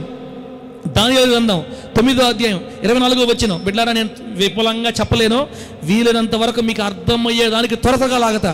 దానియేలు గ్రంథం 9వ అధ్యాయం 24వ వచనం ఏముందంటే, తిరుగుబాటును మాన్పుటకును, పాపమును నివారణ చేయుటకును, దోషము నిమిత్తము ప్రాయచిత్తము చేయుటకును, యుగాంతము వరకుండునట్టి నీతిని బయలుపరచుటకును, దర్శనమును ప్రవచనమును ముద్రించుటకును, అతి పరిశుద్ధ స్థలమును అభిషేకించుటకును, నీ జనమునకు పరిశుద్ధ పట్టణమునకు 70 వారములు విధింపబడేను అని దానియేలు గ్రంథంలో రాయబడి ఉంది. దేవునికి స్తోత్రం కలుగునుగాక. ఇప్పుడు నేను మీకు ఏం చెప్తున్నానంటే, సంఘము శ్రమల కాలం కంటే ముందుగానే ఎత్తబడద్ది అనే వాళ్ళు ఈ వాక్యం చూపిస్తారు. ఈ వాక్యం ఎందుకు చూపిస్తారంటే, ఈ దానియేలు గారికి దేవుడు అనుగ్రహించిన ప్రత్యక్షత 70 వారాల ప్రవచనం. ఈ 70వ వారం బిడ్డరా, మీకు నేను ఫస్ట్లోనే చెప్పా, యేసుక్రీస్తు వారు మేఘారూఢుడై ఎప్పుడు వస్తాడు? నిద్రపోయేవాళ్ళు గట్టిగా హల్లెలూయా చెప్పండి. హల్లెలూయా. నీరసంగా ఉండు గట్టిగా చెప్పండి. హల్లెలూయా. చెప్పించాలి ఆపేవాళ్ళు గట్టిగా చెప్పండి. హల్లెలూయా. బిడ్డలారా, ఇప్పుడు పాట పాడితే టైం లేదు. మనం ఆ విషయాలు మాట్లాడుకోవటం వల్ల 10-20 నిమిషాలు పోయింది. తప్పదు. మీరు ఎట్టుంటే నీరసంగా ఉండమంటే హల్లెలూయా చెప్తారు. సార్లే కానివ్వండి చెప్తారు. ఎట్లా చేయాలా? ఇప్పుడు నేను వాక్యం స్టార్ట్ చేసి 28 నిమిషాలు అయింది. నేను ఆన్లోనే ఉన్నా. ఇంకో 5-10 నిమిషాలు ఆపేస్తా బిడ్డలారా. టకటక మిగతా 2 ఈజీగా అర్థమైపోతాయి మనకి. ఈ 2 అర్థం చేసుకుంటే, సంఘము శ్రమల కాలానికి ముందే వెళ్ళిపోద్ది అని ఎందుకు అన్నారంటే, వీళ్ళు దానియేలు గారికి దేవుడు అనుగ్రహించిన ప్రత్యక్షత, ఆ దర్శన భావం. దేవుడు దానియేలు గారితో చెప్పాడు, 70 వారాలు నేను నీ జనానికి పరిశుద్ధ పట్టణానికి విధిస్తున్నా. యేసుక్రీస్తు వారు మేఘారూఢుడై భూమి మీదకి ఎప్పుడు వస్తాడంటే, దానియేలు గారికి అనుగ్రహించిన 70వ వారం చివరిలో, 70వ వారం ముగింపులో యేసుక్రీస్తు వారు మేఘారూఢుడై భూమి మీదకి వస్తాడు. అంటే దానియేలు గారి 70వ వార చివరిలోనే యేసుక్రీస్తు వారు మేఘారూఢుడై దిగి వచ్చేటప్పుడే సంగతి పడిపోద్ది. అంటే ఇప్పుడు దానియేలు గారి 70వ ప్రవచనం అర్థం చేసుకోవాలా. అర్థం చేసుకుంటే అప్పుడు మనకు సంఘం ఎప్పుడు వెళ్తుంది? ముందు వెళ్తుందా, మధ్యలో వెళ్తుందా, తర్వాత అర్థమవుతుంది. ఇప్పుడు ఉన్న వాళ్ళు ఏమంటున్నారు? ముందే వెళ్ళొద్దు అంటున్నారు. ఇప్పుడు దానియేలు గారి 70వ ప్రవచనం మీకు ఒక్క మాటలో చెప్పాలంటే అక్కడే ఉంది ఆ వచనాల్లోని. దానియేలు గ్రంథం 9:24-25 కిందకు వస్తే ఏముందో తెలుసా? యెరూషలేమును మరలా కట్టించవచ్చు అని ఆజ్ఞ బయలుదేరిన సమయం మొదలుకొని అభిషిక్తుడకు అధిపతి నిర్మూలమగు వరకు మొత్తం 69 వారాలు పూర్తయిపోయింది. ఒకవేళ మీకు అర్థం కాకపోతే వెనక్కి వెళ్ళి ఏ రోజైతే మనం ఈ వాక్యం చెప్పామో 70 వారాల ప్రవచనం అది వినండి, బాగా అర్థమవుతుంది బిడ్డలారా. మీ మనసులో పెట్టుకోవాలా, గుర్తు పెట్టుకోవాలా. నాకు చదువు రాదు, ఇది నాకు అవసరం లేదనుకుంటావా? నీ ఇష్టం బిడ్డ. కానీ గుర్తుపట్టాలి, ఎదగాలి, చరిత్ర తెలియాలి, ప్రకటన గ్రంథం మీద మనకు పట్టు రావాలా. ప్రభువు నామానికి మహిమ కలుగునుగాక. అప్పుడు చెప్పాను, ఇశ్రాయేలీయులు ఒక రోజును ఒక సంవత్సరానికి, ఒక రోజుని ఒక వారానికి లెక్కేస్తారు వాళ్ళు. అంటే 69 వారాలు అంటే 69 × 7 483. 69 వారాలంటే 483 సంవత్సరాలకి లెక్క. 483 సంవత్సరాల లెక్క కరెక్ట్గా సరిపోయింది మనం అప్పుడు చూసినప్పుడు. అప్పుడు అర్థహశస్త, మాదీయ పారసిక రాజు అర్థహశస్త యెరూషలేమును తిరిగి మరలా కట్టించండి అని ఆజ్ఞ ఇచ్చిన సంవత్సరం క్రీస్తుకు పూర్వం 445. అభిషిక్తుడైన అధిపతి అంటే మన ప్రభువైన యేసయ్య నిర్మూలన చేయబడింది క్రీస్తు శకం 30. అక్కడి నుంచి ఇక్కడ కరెక్ట్గా లెక్కేస్తే 483 సంవత్సరాలు సరిపోయింది వేస్తున్నాము. నామేం చెప్పండి గట్టిగా. ఒక్క రోజు మిస్ కాకుండా దేవుడు యేసుక్రీస్తు భూమి మీదకి రాకముందే 1000 సంవత్సరాల క్రితమే లెక్క కూడా నీట్గా చూపించిన మన వంటి ఘనమైన దేవుడు భూలోకలు ఎక్కడున్నాడు అసలు? చరిత్ర మిస్ కాకుండా ఆయన ఏం చెప్పాడు అదే జరిగింది కరెక్ట్గా. సరే, అది మన గొడవ కాదు. ఇప్పుడు 69 వారాలు అయిపోయింది. 483 సంవత్సరాలు యేసుక్రీస్తు వారు సిలువ వేయబడి మరణించి తిరిగి లేచిన తర్వాత 69 వారాలు పూర్తయిపోయింది. వెంటనే 70వ వారం ప్రారంభం అవ్వాలా. కానీ 70వ వారం ప్రారంభం కాల. ఎందుకు కాలేదో తెలుసా? ఈ 70వ వారం నెరవేరాలంటే ఒక పని జరగాలి. యెరూషలేములో, ఇజ్రాయెల్ దేశంలో ఇజ్రాయేలీలు అందరూ ఉండాలి. ఇక్కడ బయట ఉండకూడదు ఎవరు కూడా. ఇజ్రాయేల్ అందరూ వచ్చి యెరూషలేములో, ఇజ్రాయెల్ దేశంలో ఉంటేనే 70వ వారం స్టార్ట్ అవ్వద్ది. కానీ ఇప్పుడు ఇజ్రాయెల్ అందరూ ఎక్కడున్నారు? ప్రపంచం అంతా చెదిరిపోయి ఉన్నారు. వాళ్ళందరూ తిరిగి యెరూషలేము రావాలా. యెరూషలేము తిరిగి వస్తే అప్పుడు స్టార్ట్ అవ్వద్ది. అసలు 70 వారాల ప్రవచనం ఎవరికో తెలుసా? ఇజ్రాయేలీలకి, యెరూషలేముకే. ఇక్కడ సంఘం లేదు, సంఘం ఉండకూడదు కూడా. భూమి మీద సంఘం ఉంటే ఇజ్రాయేలీలకి, పరిశుద్ధ పట్టణానికి ఆయన న్యాయం తీర్చలేడు. సంఘము ఉండకుండా వెళ్ళిపోవాలి. ఎక్కడికి వెళ్ళాలి? ఎత్తబడిపోవాలి. బిడ్డలారా, ఇవన్నీ నేను మీకు ఆ రోజు అన్ని వివరంగా చెప్పా. 483 సంవత్సరాల లెక్క పూర్తయిపోయింది. 70వ వారం వెంటనే స్టార్ట్ అవ్వాలి. స్టార్ట్ కాలేదు. తమ స్వజాతి వారు యేసయ్యని త్రోసివేయటం వల్ల అన్యజనులు మారు మనసు పొందాలని ఆయన మన దగ్గరకు వచ్చాడు. ఆమేన్ చెప్పండి. క్రీస్తు శకం 30వ సంవత్సరంలో యేసయ్య ఈ ప్రపంచ దేశాల ప్రజల దగ్గరకు వచ్చాడు. 2000 సంవత్సరాలు పూర్తయిపోయింది. ప్రపంచంలో ఉన్న ప్రతి దేశంలో సిలువ జెండా ఊగుతుంది. ఆమేన్ చెప్పండి గట్టిగా. హల్లెలూయా. ప్రపంచంలో అనేక మంది యేసుని విశ్వసించారు, యేసయ్యని దేవుని అంగీకరించారు. కోట్ల మంది ఆయన పాదాలు పట్టుకున్నారు. యూదా జాతి వారు ఆయన త్రోసివేస్తే ఆయన లోకంలోనికి వచ్చి ఏమండి సంఘాన్ని ఏర్పరిచాడు. ఇప్పుడు సంఘకాలం జరుగుతుంది. క్రీస్తు శకం 30 నుంచి ఈ రోజు దాకా సంఘకాలమే. కానీ ఏ రోజు ఎండవద్దో మనకు తెలీదు. ఏ రోజు ఎండవద్దో తెలుసా? ఇశ్రాయేల్ అందరూ తిరిగి రావాలి. ఇశ్రాయేల్ అందరూ తిరిగి రావాలి. 3వ దేవాలయం కట్టుకోవాలి. ఆరాధన స్టార్ట్ చేయాలి. అప్పుడు ఆయన మేఘారుడే దిగి రావాలి. సంఘం ఎత్తబడిపోవాలి. 7 ఏండ్ల శ్రమలు స్టార్ట్ అయిపోవాలి. ఆమేన్ చెప్పండి గట్టిగా. ఇదంతా లింక్. యెరూషలేము పట్టణానికి, ఇశ్రాయేలీలకి తీర్పు తీర్చడానికే 7 సంవత్సరాలు దేవుడు పెట్టాడు. 7 ఏండ్ల శ్రమలు యూదులకి, అన్ని జనులకే శ్రమలు. సంఘం ఉండదు అక్కడ, ఉండకూడదు కూడా. దానియేలు 70 వారాల ప్రవచనం ప్రకారం. బిడ్డలారా, ఆ వాక్యాన్ని బట్టి మనోళ్ళు ఏమంటారంటే 7 ఏండ్ల శ్రమల కాలంలో సంఘం ఉండదు, ఖచ్చితంగా ఎత్తబడిపోద్ది. అది కూడా నిజమే బిడ్డలారా, నిజమే. ఇప్పుడు ఇందాకేమో తల్లిదండ్రులు తమ పిల్లల్ని శ్రమ పడాలని కోరుకోరు, కోళ్ళు ఇష్టపడడం లే. దాన్ని బట్టి వాళ్ళు తప్పన్నాం. వీళ్ళేమంటారు? దానియేలు 70వ వార ప్రవచనం ముగింపులో యేసయ్య వస్తాడు, సంఘం ఎత్తబడదు. కాబట్టి ఆ 70వ వారంలో సంఘం ఉండకూడదు. సంఘ ప్రవచనం మనకు కాదు, ఇజ్రాయేలీలకి, పరిశుద్ధ పట్టణానికి. కాబట్టి మనం వెళ్ళిపోతామని వాళ్ళు అంటున్నారు. కాబట్టి మనకు కూడా ఇది నమ్మశక్యంగానే ఉంది. మనం కూడా ఈ వైపే అడుగులు వేయాలి. ఏ వైపు అడుగులు వేయాలి? సంఘము శ్రమల కాలానికంటే ముందుగానే ఎత్తబడిపోద్ది. ప్రభు నామానికి మహిమ కలుగునుగాక. సంఘము శ్రమలలో ఉండదు. ఆమేను. సంఘం శ్రమల్లో ఉండదు, ముందే ఎత్తబడిపోద్ది. ఇక ముందే ఎత్తబడిపోద్ది అనుకున్నప్పుడు కాదు, దీనికి మధ్యలో ఎత్తబడద్ది. నువ్వు ఉండరా నాయన, ఈయన కొత్త పోయింది. ప్రపంచం చాలామంది నమ్ముతున్నారు ఇది మిడ్ ట్రిబ్యులేషన్ ర్యాప్చర్ అంటారు అనమాట. శ్రమల కాలం మధ్యలో ఎత్తబడద్ది. ఈయన మరీ దారుణం, ఆయన మరీ దారుణం. శ్రమల కాలం అంతా ఉండాలండి బిడ్డలారా. మధ్యలో కాదు, లాస్ట్ కాదు, ముందే స్వరక్తమిచ్చి సంపాదించుకున్న మనల్ని యేసయ్య శ్రమల కాలానికి ముందుగానే తీసుకెళ్ళిపోతాడు. 70వ వారం అంటే 7 ఏండ్ల శ్రమల కాలం. 7 ఏండ్ల శ్రమల కాలంలో సంఘం ఉండకూడదు ఇక్కడ. అది ఇశ్రాయేలీలకి, పరిశుద్ధ పట్టణానికి మాత్రం తీర్పు తెచ్చే టైం.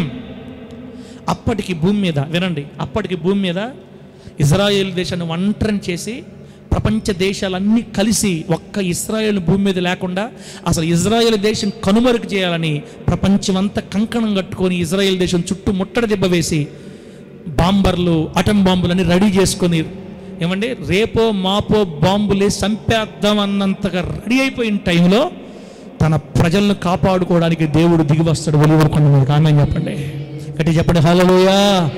ఇజ్రాయేలీలు ఒంటరిని చేసి పోరాడుతున్నప్పుడు ఇజ్రాయెల్ దేశం కూడా మా వల్ల కాదని చేతులు ఎత్తేస్తే వాళ్ళ లేజర్లు, వాళ్ళ ఐరన్ డోములు ఏం పనికిరావు. అప్పుడు అందరూ ఓడిపోతారు, బెదిరిపోతారు, పరిగెత్తుతారు, కొండలో దాక్కుంటారండి. ఆ రోజున తన ప్రజల కోసమే దేవుడు దిగొస్తాడు భూమి మీదకి.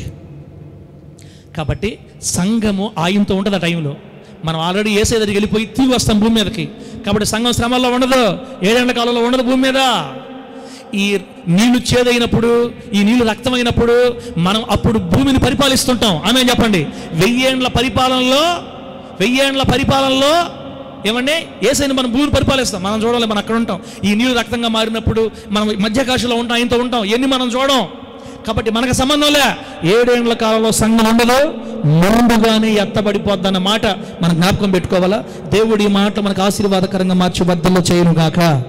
చెప్పండి గట్టిగా హల్లెలూయా. ఆ 7 సంవత్సరాల్లో భూమి మీద ఇశ్రాయేలుకి శిక్ష వేస్తాడు దేవుడు. ఎందుకంటే నేను 2000 సంవత్సరాల క్రితం మీ దగ్గరకు వస్తే నన్ను మీరు ఒప్పుకోలేదు, నన్ను మీరు ఇప్పటికీ అంగీకరించలేదు, ఇప్పుడు నమ్మారా, రాజుగా వస్తే ఇప్పుడు నమ్మతారా మీరా అని యూదులకి శిక్ష వేస్తాడు. ఈరోజు మనం సువార్తలు చేస్తుంటే పేడతో కొడుతున్నారే, ఈరోజు మనం సువార్తలు చేస్తుంటే మీకు ఎవరు అధికారం ఇచ్చారని అడుగుతున్నారే, ఈరోజు మనం సువార్త చేస్తుంటే వెనకబడి వేధిస్తున్నారే, ఈరోజు సువార్త చేస్తుంటే పైనబడి కొడుతున్నారే, నేను మీ దగ్గరకు వస్తే నన్ను మీరు అంగీకరించలేదని అన్ని జనులకు కూడా శిక్ష వేస్తాడు 7 సంవత్సరాలు. అది అన్ని జనులకు శిక్షాకాలం, విశ్వసించిన యూదులకు శిక్షాకాలం, అది సంఘానికి శిక్షాకాలం కాదు బిడ్డలారా. కాబట్టి సంఘం ఎత్తబడేది శ్రమల కాలానికి ముందే. ప్రభు నామానికి మహిమ కలుగును గాక. చెప్పండి గట్టిగా హల్లెలూయా. ఇక మూడోది ఏంది దానికి దీనికి మధ్యలో అసలు బిడ్డలారా వాళ్ళు ఏమంటారంటే చెప్పని గుర్తు చేస్తాం మీకు. వాళ్ళకు వచనం చెప్తారు చూడండి. ఒక వచనం ప్రకటన గ్రంథం 11వ అధ్యాయం 15వ వచనం ఏముందంటే, 7వ దూత బోర ఊదినప్పుడు, ప్రకటన గ్రంథం 11వ అధ్యాయం 15వ వచనం, 7వ దూత బోర ఊదినప్పుడు పరలోకములో గొప్ప శబ్దములు పుట్టెను. ఆ శబ్దములు ఈ లోక రాజ్యము మన ప్రభు రాజ్యము, ఆయన క్రీస్తు రాజ్యం అయింది. ఈ లోక రాజ్యం యేసయ్య రాజ్యం అయిపోయింది, ఆయన యుగయుగాలు ఏలతాడు అని చెప్పగానే అదిగో 7వ బోర ఊదినప్పుడు సంఘం ఎత్తబడింది అంటారు అనమాట. వాళ్ళు ఎందుకు ఆ మాట అంటారంటే, అసలు బోర్లు ఎన్ని, ప్రకటన గ్రంథంలో బోరలు ఎన్ని, ఏ బోర్లు ఎప్పుడు వస్తారు, ఈ బోరల గురించిన వివరణ సరిగా అవగాహన లేక ఆ బోరే దేవుని బోర అనుకొని ప్రకటన గ్రంథంలో ఎన్ని బోరలు ఉంటాయి అర్థం కాక వాళ్ళు అపార్థపడుతున్నారు. మనం కూడా రాబోయే రోజుల్లో ప్రకటన గ్రంథంలో ఎన్ని బోరలు ఉన్నాయో మనం వివరంగా తెలుసుకున్నప్పుడు శ్రమల కాలం మధ్యలో కాదు నాయన, శ్రమకాలం ముందుగే ఎత్తబడిపోతామని ఏమంటే మనకు అర్థం అవుద్ది. ప్రభు నామానికి మహిమ కలుగును గాక. చెప్పండి గట్టిగా హల్లెలూయా. ఈ 7 బోరల కంటే, ప్రకటన గ్రంథంలో కనబడి 7 బోరల కంటే ముందే దేవుని బోర వినపడదే, ఈయన మన తర్వాత తెలుసుకుందాం. కాబట్టి మధ్యలో ఎత్తబడదు, ఇది అబద్ధం. పాపం వాళ్ళకి తెలియక నిరాధారం అనమాట. ఇంకొకరు చెప్పారు ఏమని, లాస్ట్ది సంఘం అంతా ఎత్తబడరు, క్రమంగా భక్తి చేసేవాళ్ళే. అమ్మ ఒక 5 నిమిషాలు మీరు వినాలి, ఈ మాట ఏనండి, ఎందుకంటే నేను కూడా మొదట్లో ఇదే భక్తి చేశానమ్మా, ఇదే వాక్యం చెప్పా మీకు చెప్పాలి ఈ మాట. సంఘము రేపు ఎత్తబడేటప్పుడు అందరూ ఎత్తబడరు, కొద్దిమంది ఎత్తబడతారు. బాప్తిసం తీసుకున్నా, రక్షణ పొందినా, క్రమంగా మందిరాలకు వస్తున్నా, కాస్త భక్తిగా నటిస్తున్నా ఎవరు ఎత్తబడతారో తెలుసా? వీళ్ళేం చెప్తారంటే ఎప్పుడు ఎత్తబడతామో అది తెలియదు, కానీ ఎత్తబడితే మాత్రం అసలు సిసలైన భక్తి చేస్తేనే ఎత్తబడతారు. ఖండితమైన భక్తి చేయాలా, ఉంటే కరెక్ట్గా ఉండాలా, అట్లా కరెక్ట్గా ఉన్నోళ్ళే లేవబడతారు. ఏమాత్రం తేడా చేశారా అందరూ విడిచిపెట్టబడతారు. ఏమంటే వీళ్ళు ఏం చెప్తారంటే, ఎటువంటి కల్మషం లేకుండా నిష్ఠ కలిగిన భక్తి చేసేవాళ్ళు, అత్యంత పవిత్రంగా బతికేవాళ్ళు మాత్రమే ఎత్తబడతారు, నీతిగా బతికేవాళ్ళు మాత్రమే ఎత్తబడతారు. నామకార్థ క్రైస్తవులు నిశ్చయంగా విడవబడతారు అని. ఒకవేళ చచ్చిపోయిన వాళ్ళలో కూడా, అప్పటికి చచ్చిపోయిన వాళ్ళలో కూడా పరిశుద్ధులు ఉంటారే, ఈ పరిశుద్ధుల్లో కూడా అసలు సిసలైన భక్తి చేసేవాళ్ళు మాత్రమే సమాధుల్లోంచి లేస్తారు, మిగతా వాళ్ళంతా నరకం వెళ్ళిపోతారని బోధిస్తుంటారు వీళ్ళు. పాక్షికంగా మాత్రమే కొందరు మాత్రమే ఎత్తబడతారు. ఇప్పుడైతే ఏమి ఎత్తబడేది మాత్రం అందరూ ఎత్తబడరు. నిజమైన నికరంగా నీతి కలిగిన భక్తి, అసలు ఒక్క తప్పు కూడా చేయకుండా బతకాల, బాప్తిస్మం తీసుకున్న కాడి నుంచి ఒక్క తప్పు కూడా చేయకుండా బతికిన వాళ్ళే ఎత్తబడతారని బోధిస్తుంటారు వీళ్ళు. ఇప్పుడు నాకు ఒక ప్రశ్న చెప్పండి, జవాబు చెప్పండి. బాప్తిస్మం తీసుకున్న కాడి నుంచి ఈ రోజు దాకా ఒక్క తప్పు కూడా చేయకుండా ఉండేవాళ్ళు చేతులు ఎత్తండి. నువ్వైతే వేస్తారంటే నేను మామూలుగా మీకు చూపిస్తున్నానులే. బాప్తిస్మం తీసుకున్న కాడి నుంచి ఈ రోజు దాకా ఒక్క చిన్న తప్పు కూడా చేయకుండా ఉండేవాళ్ళు చేతులు ఏందన్నమాట చూస్తున్నా సార్ మీరా? నా మాటలు అర్థమైనాయి, అర్థం కాలేదా? తిమోతన్న నా మాటలు అర్థమైనాయా? బంధవన్న నా మాట అర్థమైందా? బాప్తిస్మం తీసుకున్న రోజు నుంచి ఈ రోజు దాకా చిన్న తప్పు కూడా లేకుండా అత్యంత పవిత్రంగా బతికేవాళ్ళు చేతులు ఎత్తండి. మీ కర్మ, మీ కర్మ కాదు, నా కర్మ. ఇచ్చట బోధ కూడా చేసిందండి. నేను 2012లో ఈ బోధ చేసేవాడిని, తెలియదు నాకు. మా కొంతమంది దగ్గర నుంచి ఈ బోధ తెచ్చుకొని ఇట్టే బోధించాలేమో అంటే బాప్తిస్మం తీసుకున్న నాటి కానీ చచ్చిపోయేదాకా ఒక్క తప్పు కూడా లేకుండా బతకడం మనిషికి సాధ్యము కాదు. ఎందుకు సాధ్యం కాదంటే అసలు భక్తి అంటేనే పోరాటం. ఆమేనండి. భక్తి అంటే ఏంది? భక్తి అంటే పోరాటం, భక్తి అంటే రణరంగం, అంధకార శక్తులతో చావో రేవో తేలే సమరం. అసలు భక్తి అంటేనే సమరం. శరీరము ఒక పక్క నీతో పోరాడుతుంటుంది, లోకము ఒక పక్క నీతో పోరాడుతుంటుంది, సాతాను ఒక పక్క నీతో పోరాడుతుంటాడు. ఒక్క బిడ్డని దేవుడు రక్షించుకుంటే ఆ బిడ్డతో ముగ్గురు పోరాడుతుంటారు. అనుదినం పోరాటమే. ఏమండి, బాప్తిసం తీసుకుంటాం, రోడ్డు మీద పోతుంటాం, పొర్రపాటును చూసినా కూడా ఆ మనిషి రాత్రి కళ్ళకు వచ్చేస్తుంది. పొర్రపాటును చూసాడు ఆ మనిషిని, రాత్రి కళ్ళకు వచ్చేస్తుంది. చీ చీ చీ చీ ప్రభువా, కళ్ళకు వచ్చేసి ప్రభువా, నా తండ్రి హల్లెలూయా, నా తండ్రి స్తోత్రం, తండ్రి చీ పో పో. 6 ఎడదొస్తున్నా అంటే, సార్ అట్ట కూడా కళ్ళకు వస్తారా? మాకు రాలేదే. అయితే 6 దేవదూత అయి ఉంటాడు ఇక్కడ. ప్రభు నామానికి మహిమ కలుగును గాక. మనం బాగానండి, దేవుడు మన మీద యాక్షన్ తీసుకునేది ఎప్పుడంటే కావాలని మనం చేస్తేనే ఆయన యాక్షన్ తీసుకుంటాడు. బిడ్డ, మనకు ప్రమేయం లేకుండా ఎంతో పాపం మన గుండెల్లోకి చొప్పించబడుతుంటుంది. మన జ్ఞాపకాల్లోకి పాపాన్ని పదే పదే తీసుకొస్తారు ముగ్గురు. ఎవరురా? సాతాను, లోకం, శరీరం తీసుకొస్తూ ఉంటాయి. ఎప్పుడో చూసే సినిమా ఇప్పుడు జ్ఞాపకం వస్తుంటుంది ప్రార్థనలో కూర్చుంటే. ఎప్పుడో చూసిన సినిమా వాళ్ళు ఇప్పుడు గుర్తొస్తుంటారు. ఏంది ప్రభు నాకు ఈ బాధ అంటుంటాడు. ఇవి ప్రార్థన చేస్తా, నీకు నాయన నీకు మైండ్ లేదా, నాయన నీకు ప్రేమ లేదా నా మీద, వీళ్ళు గుర్తొస్తున్నారు నాక వస్తారు. ఏంది ఇదే? పోరాటం. భక్తి అంటే పోరాటం కదా, రణరంగం కదా, సమరం కదా, పోరాడాలా. ఎన్నిసార్లు మనం ఆలోచించి చెడిపోతుంటాయో, ఎన్నిసార్లు మనం బూతులు మాట్లాడేస్తామో, ఎన్నిసార్లు తిడతామో, కోపము, ద్వేషం అన్నీ వచ్చేస్తుంటాయి మనకి. కానీ నిజంగా వీళ్ళేమంటారు తెలుసా? ఇంత పాపం ఉండే కూడా పరలోకానికి పోరా, నరకానికి పోతారా అని చెప్తుంటారు వీళ్ళు. చిన్న తప్పుడే కూడా పరలోకం బావు, సచ్చిరకం పోతాం అంతని చెప్తుంటారు. ఈ వాక్యం వినేవాళ్ళు ఇంకా మన పొరపాటును కూడా పరలోకానికి పోం. ఇశ్రాయేల్ పాస్టర్ వాక్యం ప్రకారం అయితే మనం పరలోకానికి పొరపాటును పోం. బాబనా అసలు బాబను బాడు తీ బిడ్డలరా. వీళ్ళు అంటాం నికరంగా భక్తి చేస్తేనే పరలోకం పోయే తెలుసా? వీళ్ళు ఏం చేస్తారు తెలుసా? ప్రతి పాపాన్ని భూతత్వంలో పెట్టి చూపిస్తుంటారు సంఘానికి. అబద్ధాలు మాట్లాడినా నువ్వా ఇంక బతాతా? అబద్ధాలు మాట్లాడితే ఇంక నువ్వు అసలు పరలోకానికి పోతావా? అమ్మా అబద్ధం ఆడే కదా అననిస్తే సచ్చారా నరకానికి పోతారు. ఇక్కడ ఏమాడితే చిన్న పుట్టిన కాడి నుంచి లేదా బాప్తిసం తీసుకున్న కాడి నుంచి ఈ రోజు దాకా ఒక్క అబద్ధం కూడా చెప్పంలో చేతులు ఎత్తండి. ఏందమ్మా మీరు దేనికి చేతులు ఎత్తట్లేదా అంటే హోలీ చర్చి విశ్వాసు అన్నీ ఉన్నాయి మనలోనే కదా, అందరిలో ఉన్నాయండి. బిడ్డ, మనము పరిశుద్ధత కొరకు తపన పడుతున్నాం, పోరాడుతున్నాం, సాధించాలని ఆశ. లోకంలో పడాలని మనకు కొంతమంది ఉన్నారండి సంఘంలో. వీళ్ళు మందిరికి పేరుకే వస్తారు కానీ లోకం మీద ఆశ సావదు. కావాలని పాపాలు చేస్తుంటారు, అక్రమ సంబంధాలు కావాలని పెట్టుకుంటారు, సినిమాలు కావాలని వెళ్తారు, తెలిసి వీళ్ళకి పోకూడదని. కానీ సాతానుకు లోబడిపోయి ఏమంటే వాళ్ళు దేవుడు చూసుకుంటాడు, అట్లని వాళ్ళు నరకానికి పోతారని చెప్పడంలే. కానీ ఒక మాట చూడండి, మీకు ఎందుకు ఈ మాటలు చెప్తున్నానంటే ఒక మాట చూడండి, ఈ మాట చూపిస్తే మీకు అసలు బిడ్డలారా ప్రతి చిన్న పాపాన్ని భూతత్వంలో చూపించి ఏం వాక్యం చెప్తారంటే ఏ చిన్న పొరపాటు చేసి నరకం తప్పదు అని చెప్తుంటారు వాక్యాలు వీళ్ళు. ఏ చిన్న పాపంలో ఉన్నా నువ్వు నరకానికి వెళ్ళిపోతావు అని బల్ల గుద్ది వాక్యాలు చెప్తుంటారు. బిడ్డలారా అంటే దాని అర్థమైంది చిన్న శతకాల పాపాలు చేస్తా పోతుంటే పరలోకం పోతారని కాదు. అసలు కారణం ఏం చెప్తా చూడండి. ఎంత మంచి మాట. మొదటి కొరింథీ పత్రిక 15:52 చూడండి, మీకు చెప్పాలి ఈ మాటలు. అందుకే మొదటి కొరింథీ పత్రిక 15:52 ఉందంటే, ఇదిగో నీకు ఒక మరణం తెలుపుచున్నాను, మనమందరము నిద్రించము గాని నిమిషంలో ఒక రెప్పపాటులో కడబూర మోగగానే మనమందరం మార్పు పొందుతామన్నది. అక్కడ మనమందరము మార్పు పొందుతాం, అందరమే అన్నాడు పౌలు గారు. కొరింథీ సంఘములో ఉన్న విశ్వాసులు అందరూ మార్పు పొందుతారంట. అందరూ అన్నాడా, కొందరు అన్నాడా? ఇప్పుడు నేనేమంటున్నానంటే రేపు యేసయ్య వచ్చినప్పుడు హోలీ జడ్జి ప్రార్థనా మందిరంలో ఉన్న మనం అందరూ మార్పు పొందుతాం అన్నాను అనుకో, నా సాయి మీరు ఎడ చూస్తారంటే అదేందే అని. అమ్మ కొరింథీ సంఘంలో ఉన్న వాళ్ళందరూ మార్పు పొందారంట. కొరింథీ సంఘంలో ఉండేవాళ్ళు ఎవరో తెలుసా? వాళ్ళకున్న కోపం ఎవరికి లేదు, ఒకరినొకరు అనుకుంటూ ఉంటారు. ఎప్పుడు కోపాలు ఉన్నాయి ఆ సంఘంలో, ఒకరికొంటే దేశం ఉంది, అసూయ ఉంది, జారత్వం ఉంది అదే ఆ సంఘంలో. తండ్రి భార్యను ఉంచుకున్నాడట అని కూడా రాశాడు అక్కడ. తండ్రి భార్యను ఉంచుకున్న ఉన్నారు అక్కడ, వ్యభిచారులు ఉన్నారు.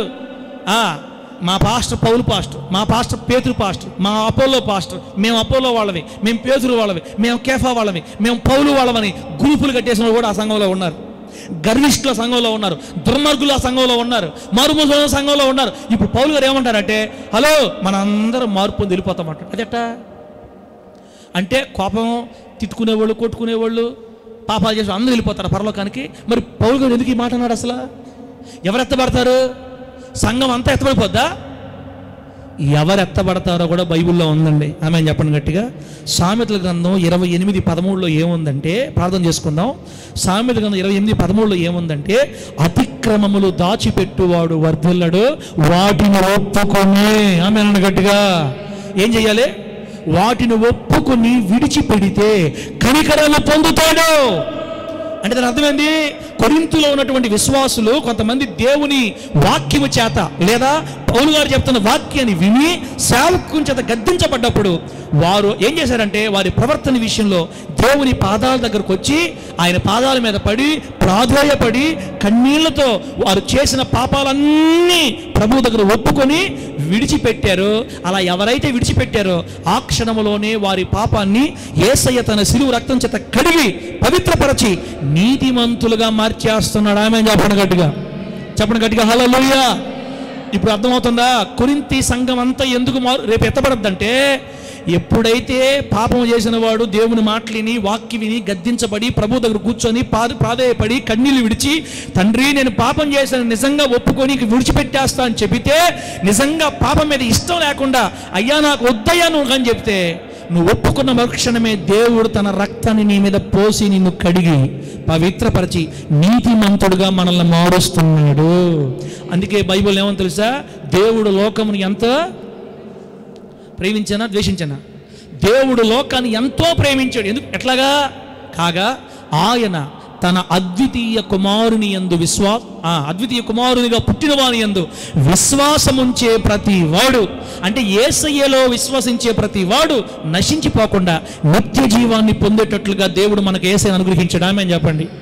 యేసు నా దేవుడు, ఆయన నా కొరకే సిలువ వేయబడ్డాడు, ఆయన నా కొరకే మరణించాడు, తిరిగి లేచాడు, ఇప్పుడు పరలోకంలో ఉన్నాడు, త్వరలో రాబోతున్నాడు, నన్ను పరలోకం తీసుకెళ్తాడనిగా నువ్వు హృదయపూర్వకంగా ఒప్పుకుంటే నీవు రక్షించబడినట్టే. ఆమేనండి. నువ్వు రక్షించబడిన వాడివి, నీతిమంతుడు అయిపోతున్నావు. బాగానండి. మన క్రియలను బట్టి మన నీతిమంతులు అవ్వట్లా, యేసులో ఉన్న విశ్వాసాన్ని బట్టి మన నీతిమంతులు అవుతున్నాం. ఆమేనన్న గట్టిగా. ఇప్పుడు మీరు చెప్పండి, మీరంతా నీతిమంతులా పాపులా? నీతిమంతులు మనం. ఎందుకని? మన క్రియలను బట్టి కాదు, పరిశుద్ధంగా ఉండాల ప్రతి దాంట్లో. నీ తలకాయ నువ్వు పోరాటం, నువ్వు అట్టగా ఉన్నావంటే నీకు ఏం పోరాటం లేదు, నువ్వు అన్ని కరెక్ట్గా ఉన్నావంటే అసలు సైతాన్ కూడా నీలో లేడని అర్థం. నీ దగ్గర రావడం లే, శరీరం నీ దగ్గర రావడం లే, లోకం నీ దగ్గర రావడం లే. వస్తే మనకు పోరాటం ఉంటుంది. పోరాటంలో పోరాడేవాడే కదా క్రైస్తవుడు అంటే. అన్ని జనులు చూడండి, శుభ్రంగా తాగుతారు, శుభ్రంగా తింటారు, శుభ్రంగా ఉంటారు, శుభ్రంగా తింటారు, శుభ్రంగా కొడతారు అందరినీ. మనం ఎందుకు కొట్టట్లేదు? మనం జాగ్రత్త ఉంటాం దేవుని కోసం, పోరాడుతున్నాం లోకంతో. బిడ్డలు నా మాటలు అర్థమవుతున్నాయమ్మా? ఒకవేళ తెలుసో తెలియకో నువ్వు పొరపాటు చేస్తే వెంటనే ప్రభు దగ్గరికి వెళ్ళి క్షమాపణ అడిగితే వెంటనే నేను తన రక్తంతో కడిగి నీతిమంతులుగా చేస్తున్నాడు. మనం క్రియలను బట్టి నీతిమంతులు అవ్వట్లేదు, కానీ యేసు నందు విశ్వాసం నుంచి నీతిమంతులు అవుతున్నాం. ఆమేనానండి. ఆయన కృపను బట్టి మనం నీతిమంతులమే. ఆమేనా? దేనిని బట్టి? యేసయ్య కృపను బట్టి మన నీతిమంతులవి. ఇక్కడ ఉన్న ప్రతి బిడ్డ నీతిమంతురాలే తల్ల. నువ్వు నిజంగా యేసు రక్తంలో కడగబడి బాప్తిస్మం తీసుకుంటే బాగేనండి. మనకు దేవుడు ముద్ర వేస్తాడంటమ్మా. ఏమేస్తాడు? ఒక్కసారి కనుక నువ్వు బాప్తిస్మం పొంది నిజంగా దేవుణ్ణి నమ్మి విశ్వసించి ఆయనే నా దేవుడిని ఒప్పుకుంటే ముద్ర వేస్తాడు నీ మీద. ఇంక నువ్వు ఆయన బిడ్డవంతే. ఒకవేళ ఆయన బిడ్డవైనా కూడా తెలుసో తెలియకో చిన్న పొరపాటు చేసావనుకో, పొరపాటే చేసావు, ఓహో చెప్తున్నా, సినిమాలకు పోయో, బూతులు మాట్లాడో, పడిపోయో, కోపం వచ్చింది, ఏదో జరిగింది, వెంటనే ఏం చేయాలి తెలుసా? లోపల పెట్టుకొని గమ్ముగా ఉండకూడదు, పరిగెత్తాలి. ఎక్కడ పరిగెత్తాలా? దేవుని సన్నిధికి పరిగెత్తి అన్నీ ఒప్పుకోవాలి దేవుడి దగ్గర. అతిక్రమాలు దాచిపెట్టేవాడు వర్ధలుడు. ఆయన దగ్గరికి వెళ్ళి ఒప్పుకోవాలి. ప్రభువా తెలుసు చేశాను ప్రభువా, నా వల్ల కాలేదు ప్రభువా, నిలబడాలని అనుకున్నాను కానీ నా వల్ల కాలేదు తండ్రి, మాట్లాడేశాను ప్రభువా, చూసేసాను ప్రభువా, వినేశాను ప్రభువా, తండ్రి నేను దోషిని, నేను మంచివాడిని కాదు, నేను దరిద్రుడిని, శాపగ్రస్తుడిని, నాయనా నన్ను క్షమించు తండ్రి, అయ్యయ్యా నన్ను కడుగయ్యా, అయ్యా అని ఏడ్చావనుకో, వెంటనే తన రక్తాన్ని పోసి మళ్ళీ నీట్గా కడిగేసి చేసిన పాపాన్ని సముద్రంలో బారేసి నిన్ను మళ్ళీ నీతిమంతుల లెక్కలో చేర్చేస్తాడు. నువ్వు ఆయన బిడ్డవే. ఆమె నన్ను ఎవరు బిడ్డవు? నువ్వు ఆయన బిడ్డవే. మన క్రియలను బట్టి మనం నీతిమంతులుగా కాల అంటే పాస్టర్ గారు ఈ రకంగా చచ్చిపోయిందాకా చేసుకుంటా ఉంటే మనకి ఇబ్బందులు అయితే చేసుకోవటం, ఆయన దగ్గర పోవటం, ఏడవటం, చేసుకోవటం, ఏడవటం, చేసుకోవటం, ఏడవటం. ఇదిగో ఇట్లాంటి వాళ్ళ కోసమే న్యాయసింహాసనం తీర్పు దగ్గర తీర్పు జరిగేది. ఆమె నన్ను ఓరకే కాదు, రేపు నీకు కిరీటాలు రావాలంటే పడతాలేస్తా ఉండకూడదు. నువ్వు దేవుడి కొరకు ఎంత కష్టపడ్డావో, ఎంత నిష్ఠగా భక్తి చేసేవో, ఎన్ని గంటలు ప్రార్థన చేసేవో, ఎంత నమ్మకంగా ఉన్నావో, వీటన్నిటికీ ఉండగా అక్కడ తీర్పా, బహుమానాలు, కిరీటాలు, జీతాలు అన్నీ ఉన్నాయి దేవుడి దగ్గర. పడతాలేస్తా ఉండేవనుకో నరకానికి బానీడు, తీసుకెళ్ళిపోతాడు ప్రేమగల దేవుడు. మన లామేం చెప్పు, ఎరకే పరలోకం తీసుకెళ్తాడు కానీ అక్కడ ఒక చిన్న పూరీలు ఇస్తాడులే, పెడతాను నిన్ను. నాకేంది ప్రభువా పూరీలు ఇచ్చావా, భూమి మీద ఉన్నప్పుడు నువ్వు పడతాలేస్తా ఉన్నావమ్మా, మరి ఆయనకి ఎందుకు బాంధవ్య అనకేంది మిద్దిచ్చావు? బాంధవ్య అన్న భూమి మీద ఉన్నాడు, పళ్ళ కరెక్ట్గా నిలబడ్డాడు, అందుకే ఆయనకి మిద్దిచ్చా. నువ్వు పడతాలేస్తా ఉండేవు కాబట్టి నీకేంది ప్రేమరాజా, ముందు కూర్చొని కళ్ళు మోస్తున్నావు కాబట్టి నీకేంది పూరిలా. సార్ పరలోకంలో కూడా పూరీలు ఉంటాయా? నేను చూడనని అడగబాకండి. బైబిల్లో ఏముందంటే పరలోకంలో అల్పులు ఉంటారంట, గనులు ఉంటారు. ఆమేనండి. ఏమ్మా జీవితాన్ని అంతటిని ప్రభువు సమర్పించుకొని వయసు అంతటిని ప్రభువుకి ఇచ్చేసి ప్రతిరోజు ప్రార్థన సంఘం అని దేవుడి కొరకు ఏడ్చి కరిగిపోయి రోగాలు తెచ్చుకొని చచ్చిపోయిన పాస్టర్ అమ్మ పరలోకానికి పోయా. బతికినంతకాలం ఫుల్గా బిర్యానీలు తిని సినిమాలు చూడటం, ప్రార్థన చేసుకోవడం, సినిమాలు చూడటం, అడగటం, తినటం, అడగటం, ఆ రకంగా పడతాలేస్తా పోయిన నేను ఇద్దరు పరలోకం వెళ్తుంది. ఇప్పుడు పాస్టర్ అమ్మకి బిల్డింగే, నాకు ఈ బిల్డింగ్ అయితే ఇంకేం తేడా? నా మాటలు అర్థమైతే హల్లెలూయా అని చెప్పండి. అందుకే ఈ భూమి మీద ఉన్నప్పుడు మనం రోషంగల భక్తి చేయాలా. రేపు దేవుడు పరలోకంలో నీకు కేటాయించే స్థలాల్లో కూడా మార్పులు ఉంటాయి తెలుసా. ఇప్పుడు మన ఏరియాలో చూడండి, ఈ colony ST colony, BC colony, OC colony అని భూమి మీద ఎట్టయితే క్యాడర్లు ఉన్నాయో రేపు పరలోకంలో కూడా భక్తిని బట్టే, క్యాస్టులను బట్టిగా దేవుడు చేసేది. మన భక్తిని బట్టి, మన నీతిని బట్టి, మన ప్రవర్తన బట్టి, మన పోరాటాన్ని బట్టి దేవుడు మనకు సీట్లు ఇస్తాడు. అక్కడ సువార్తరాజు ఏమనుకుంటా అంటే, సార్లు నువ్వు చెప్పింది వెట ఆపేటట్లేవు, నేనే పోతాను, వెళ్ళిపోతున్నాడు. దేవుడు నా మహిమ కలుగును గాక. చెప్పండి గట్టిగా హల్లెలూయా, గట్టిగా చెప్పండి హల్లెలూయా. ఇంతసేపు అయినా మీకు ఎందుకు చెప్తున్నానంటే బిడ్డలారా, ఇది అవసరం మనకి. కాబట్టి సినిమా చూసినంత మాత్రాన నరకానికి వెళ్ళిపోతాను అనుకోబాకండి. అడగండి ప్రభువుని, ఇంకా చూడండి ప్రభు అని చెప్పు, మళ్ళా చూడబాకు, వదిలేదాన్ని. ఒకవేళ పడ్డావా దిగులు పడద్దు, లే పైకి లే. నీతిమంతులు 7 మార్లు పడినా చెప్పు, నీతిమంతులు 7 మార్లు పడినా తిరిగి లేస్తాడు. ఈ మాటను బట్టి ఈ మందిరంలో బాప్తిస్మం తీసుకొని యేసయ్య ముద్ర పొందిన ప్రతి ఒక్కరు పరలోకం వెళ్ళిపోతారా అని చెప్పండి. మీకు బిల్డింగులు కావాలా, పూరు గుడిసెలు కావాలా, మీరే కోరుకోండి. ఇక్కడ మీకు బిల్డింగ్లు కావాలో అక్కడ కూడా మళ్ళీ మురికాల దగ్గరే ఉంటారు, అక్కడ కూడా మళ్ళీ రేకులు ఇంట్లోనే ఉంటారు, మీ ఇష్టం. మన భక్తిని బట్టి మనకు అక్కడ స్థానాలు, మన భక్తిని బట్టి అక్కడ మనకి ఇల్లులు. ఇక్కడ నువ్వు రోషంగల భక్తి చేస్తే అక్కడ నీకు వజ్ర వైడూర్యాలతో డూప్లెక్సీలు కడతాడు యేసయ్య. ఆమేన్ చెప్పు. ఈ భూమి మీద డూప్లెక్సీలు కట్టుకుంటే ఆ ఇంట్లో ఎంతకాలం నివసిస్తాం మనం? ఎంతకాలం? 70, అధిక బలం ఉంటే 80 తర్వాత డూప్లెక్సీలు నీతో రాదు. కానీ అక్కడ కానీ డూప్లెక్సీలు కట్టుకున్నాం అనుకో, రోషంగల భక్తి చేసి తరతరాలు, యుగాలు, కోట్ల సంవత్సరాలు ఆ డూప్లెక్సీలతో నివసించవచ్చు మనం. అది వజ్ర వైడూర్యాలతో కూడిన రాజ్యం. అప్పుడప్పుడు నీ ఏడుపు చూడలేక అప్పురింట్లో నుంచి ఈ డూప్లెక్స్ ఇల్లు చూడటానికి పంపిస్తాడు దేవుడు నిన్నంతే. లోపల కూడా పంపిడు, లోపల కూడా మలక నయమక లోపల పంపిడు, చూస్తా పోతాం. అప్పుడు అక్కడ ఎవరు కనపడుతుంటారంటే ఆడొకరు కనపడుతుంటారు. మన సంఘంలో పంపిట్ట, అక్క వందనాలు అక్క, నీకు ఇల్లు ఇచ్చారా? మీ కాడ ఇచ్చారు పూరిల్లు ఎందుకు ఇచ్చారు? నేను సినిమాలు చూస్తాను నేనులే. అవునా, వాళ్ళ కాలనీలో పెట్టారు మిమ్మల్ని, ఒకసారి నేను మీ ఇంటికి వస్తానులే. వద్దులే, మా ఇల్లు చూస్తాను మళ్ళీ నన్ను ఇంకొక రకంగా అనుకుంటావు లెక్క, వద్దులే. ఏం అనుకోలే సిస్టర్, పేజీలారు సిస్టర్ అంటే ఈ డూప్లెక్స్ ఇంట్లో ఉండే ఆమె పూరి ఇంట్లోకి పోద్ది. అబ్బా గాలి అట్లా నేను పోతా మా ఇంటికి, నువ్వేడే ఉండలే. ఎట్ట పడుతున్నావు అక్క నువ్వు? అక్కడ భూలోకంలో ఉన్నప్పుడు కొంచెం గట్టిగా భక్తి చేయొచ్చు కదా, ఉపవాసాలు ఉండొచ్చు కదా, యేసయ్య కోసం నడుము కట్టుకోవచ్చు కదా, నువ్వు కొంచెం గట్టిగా ఉండుంటే దేవుడు నీకు మంచి ఇల్లు ఇక్కడ కూడా నువ్వు తరతరాలు కూడా నువ్వు పూర్లు సంపాదించుకున్నావే. అదే కదా ఇశ్రాయేల్ పాస్టర్ చెప్తానే ఉన్నాడు. నేనే ఎలా నరకం తప్పిస్తాడు కానీ దేవుడు నువ్వు చేసిన దానికి ఆడ కూడా ఆడవాలి, మళ్ళీ అక్కడ కూడా ఆడవాలా.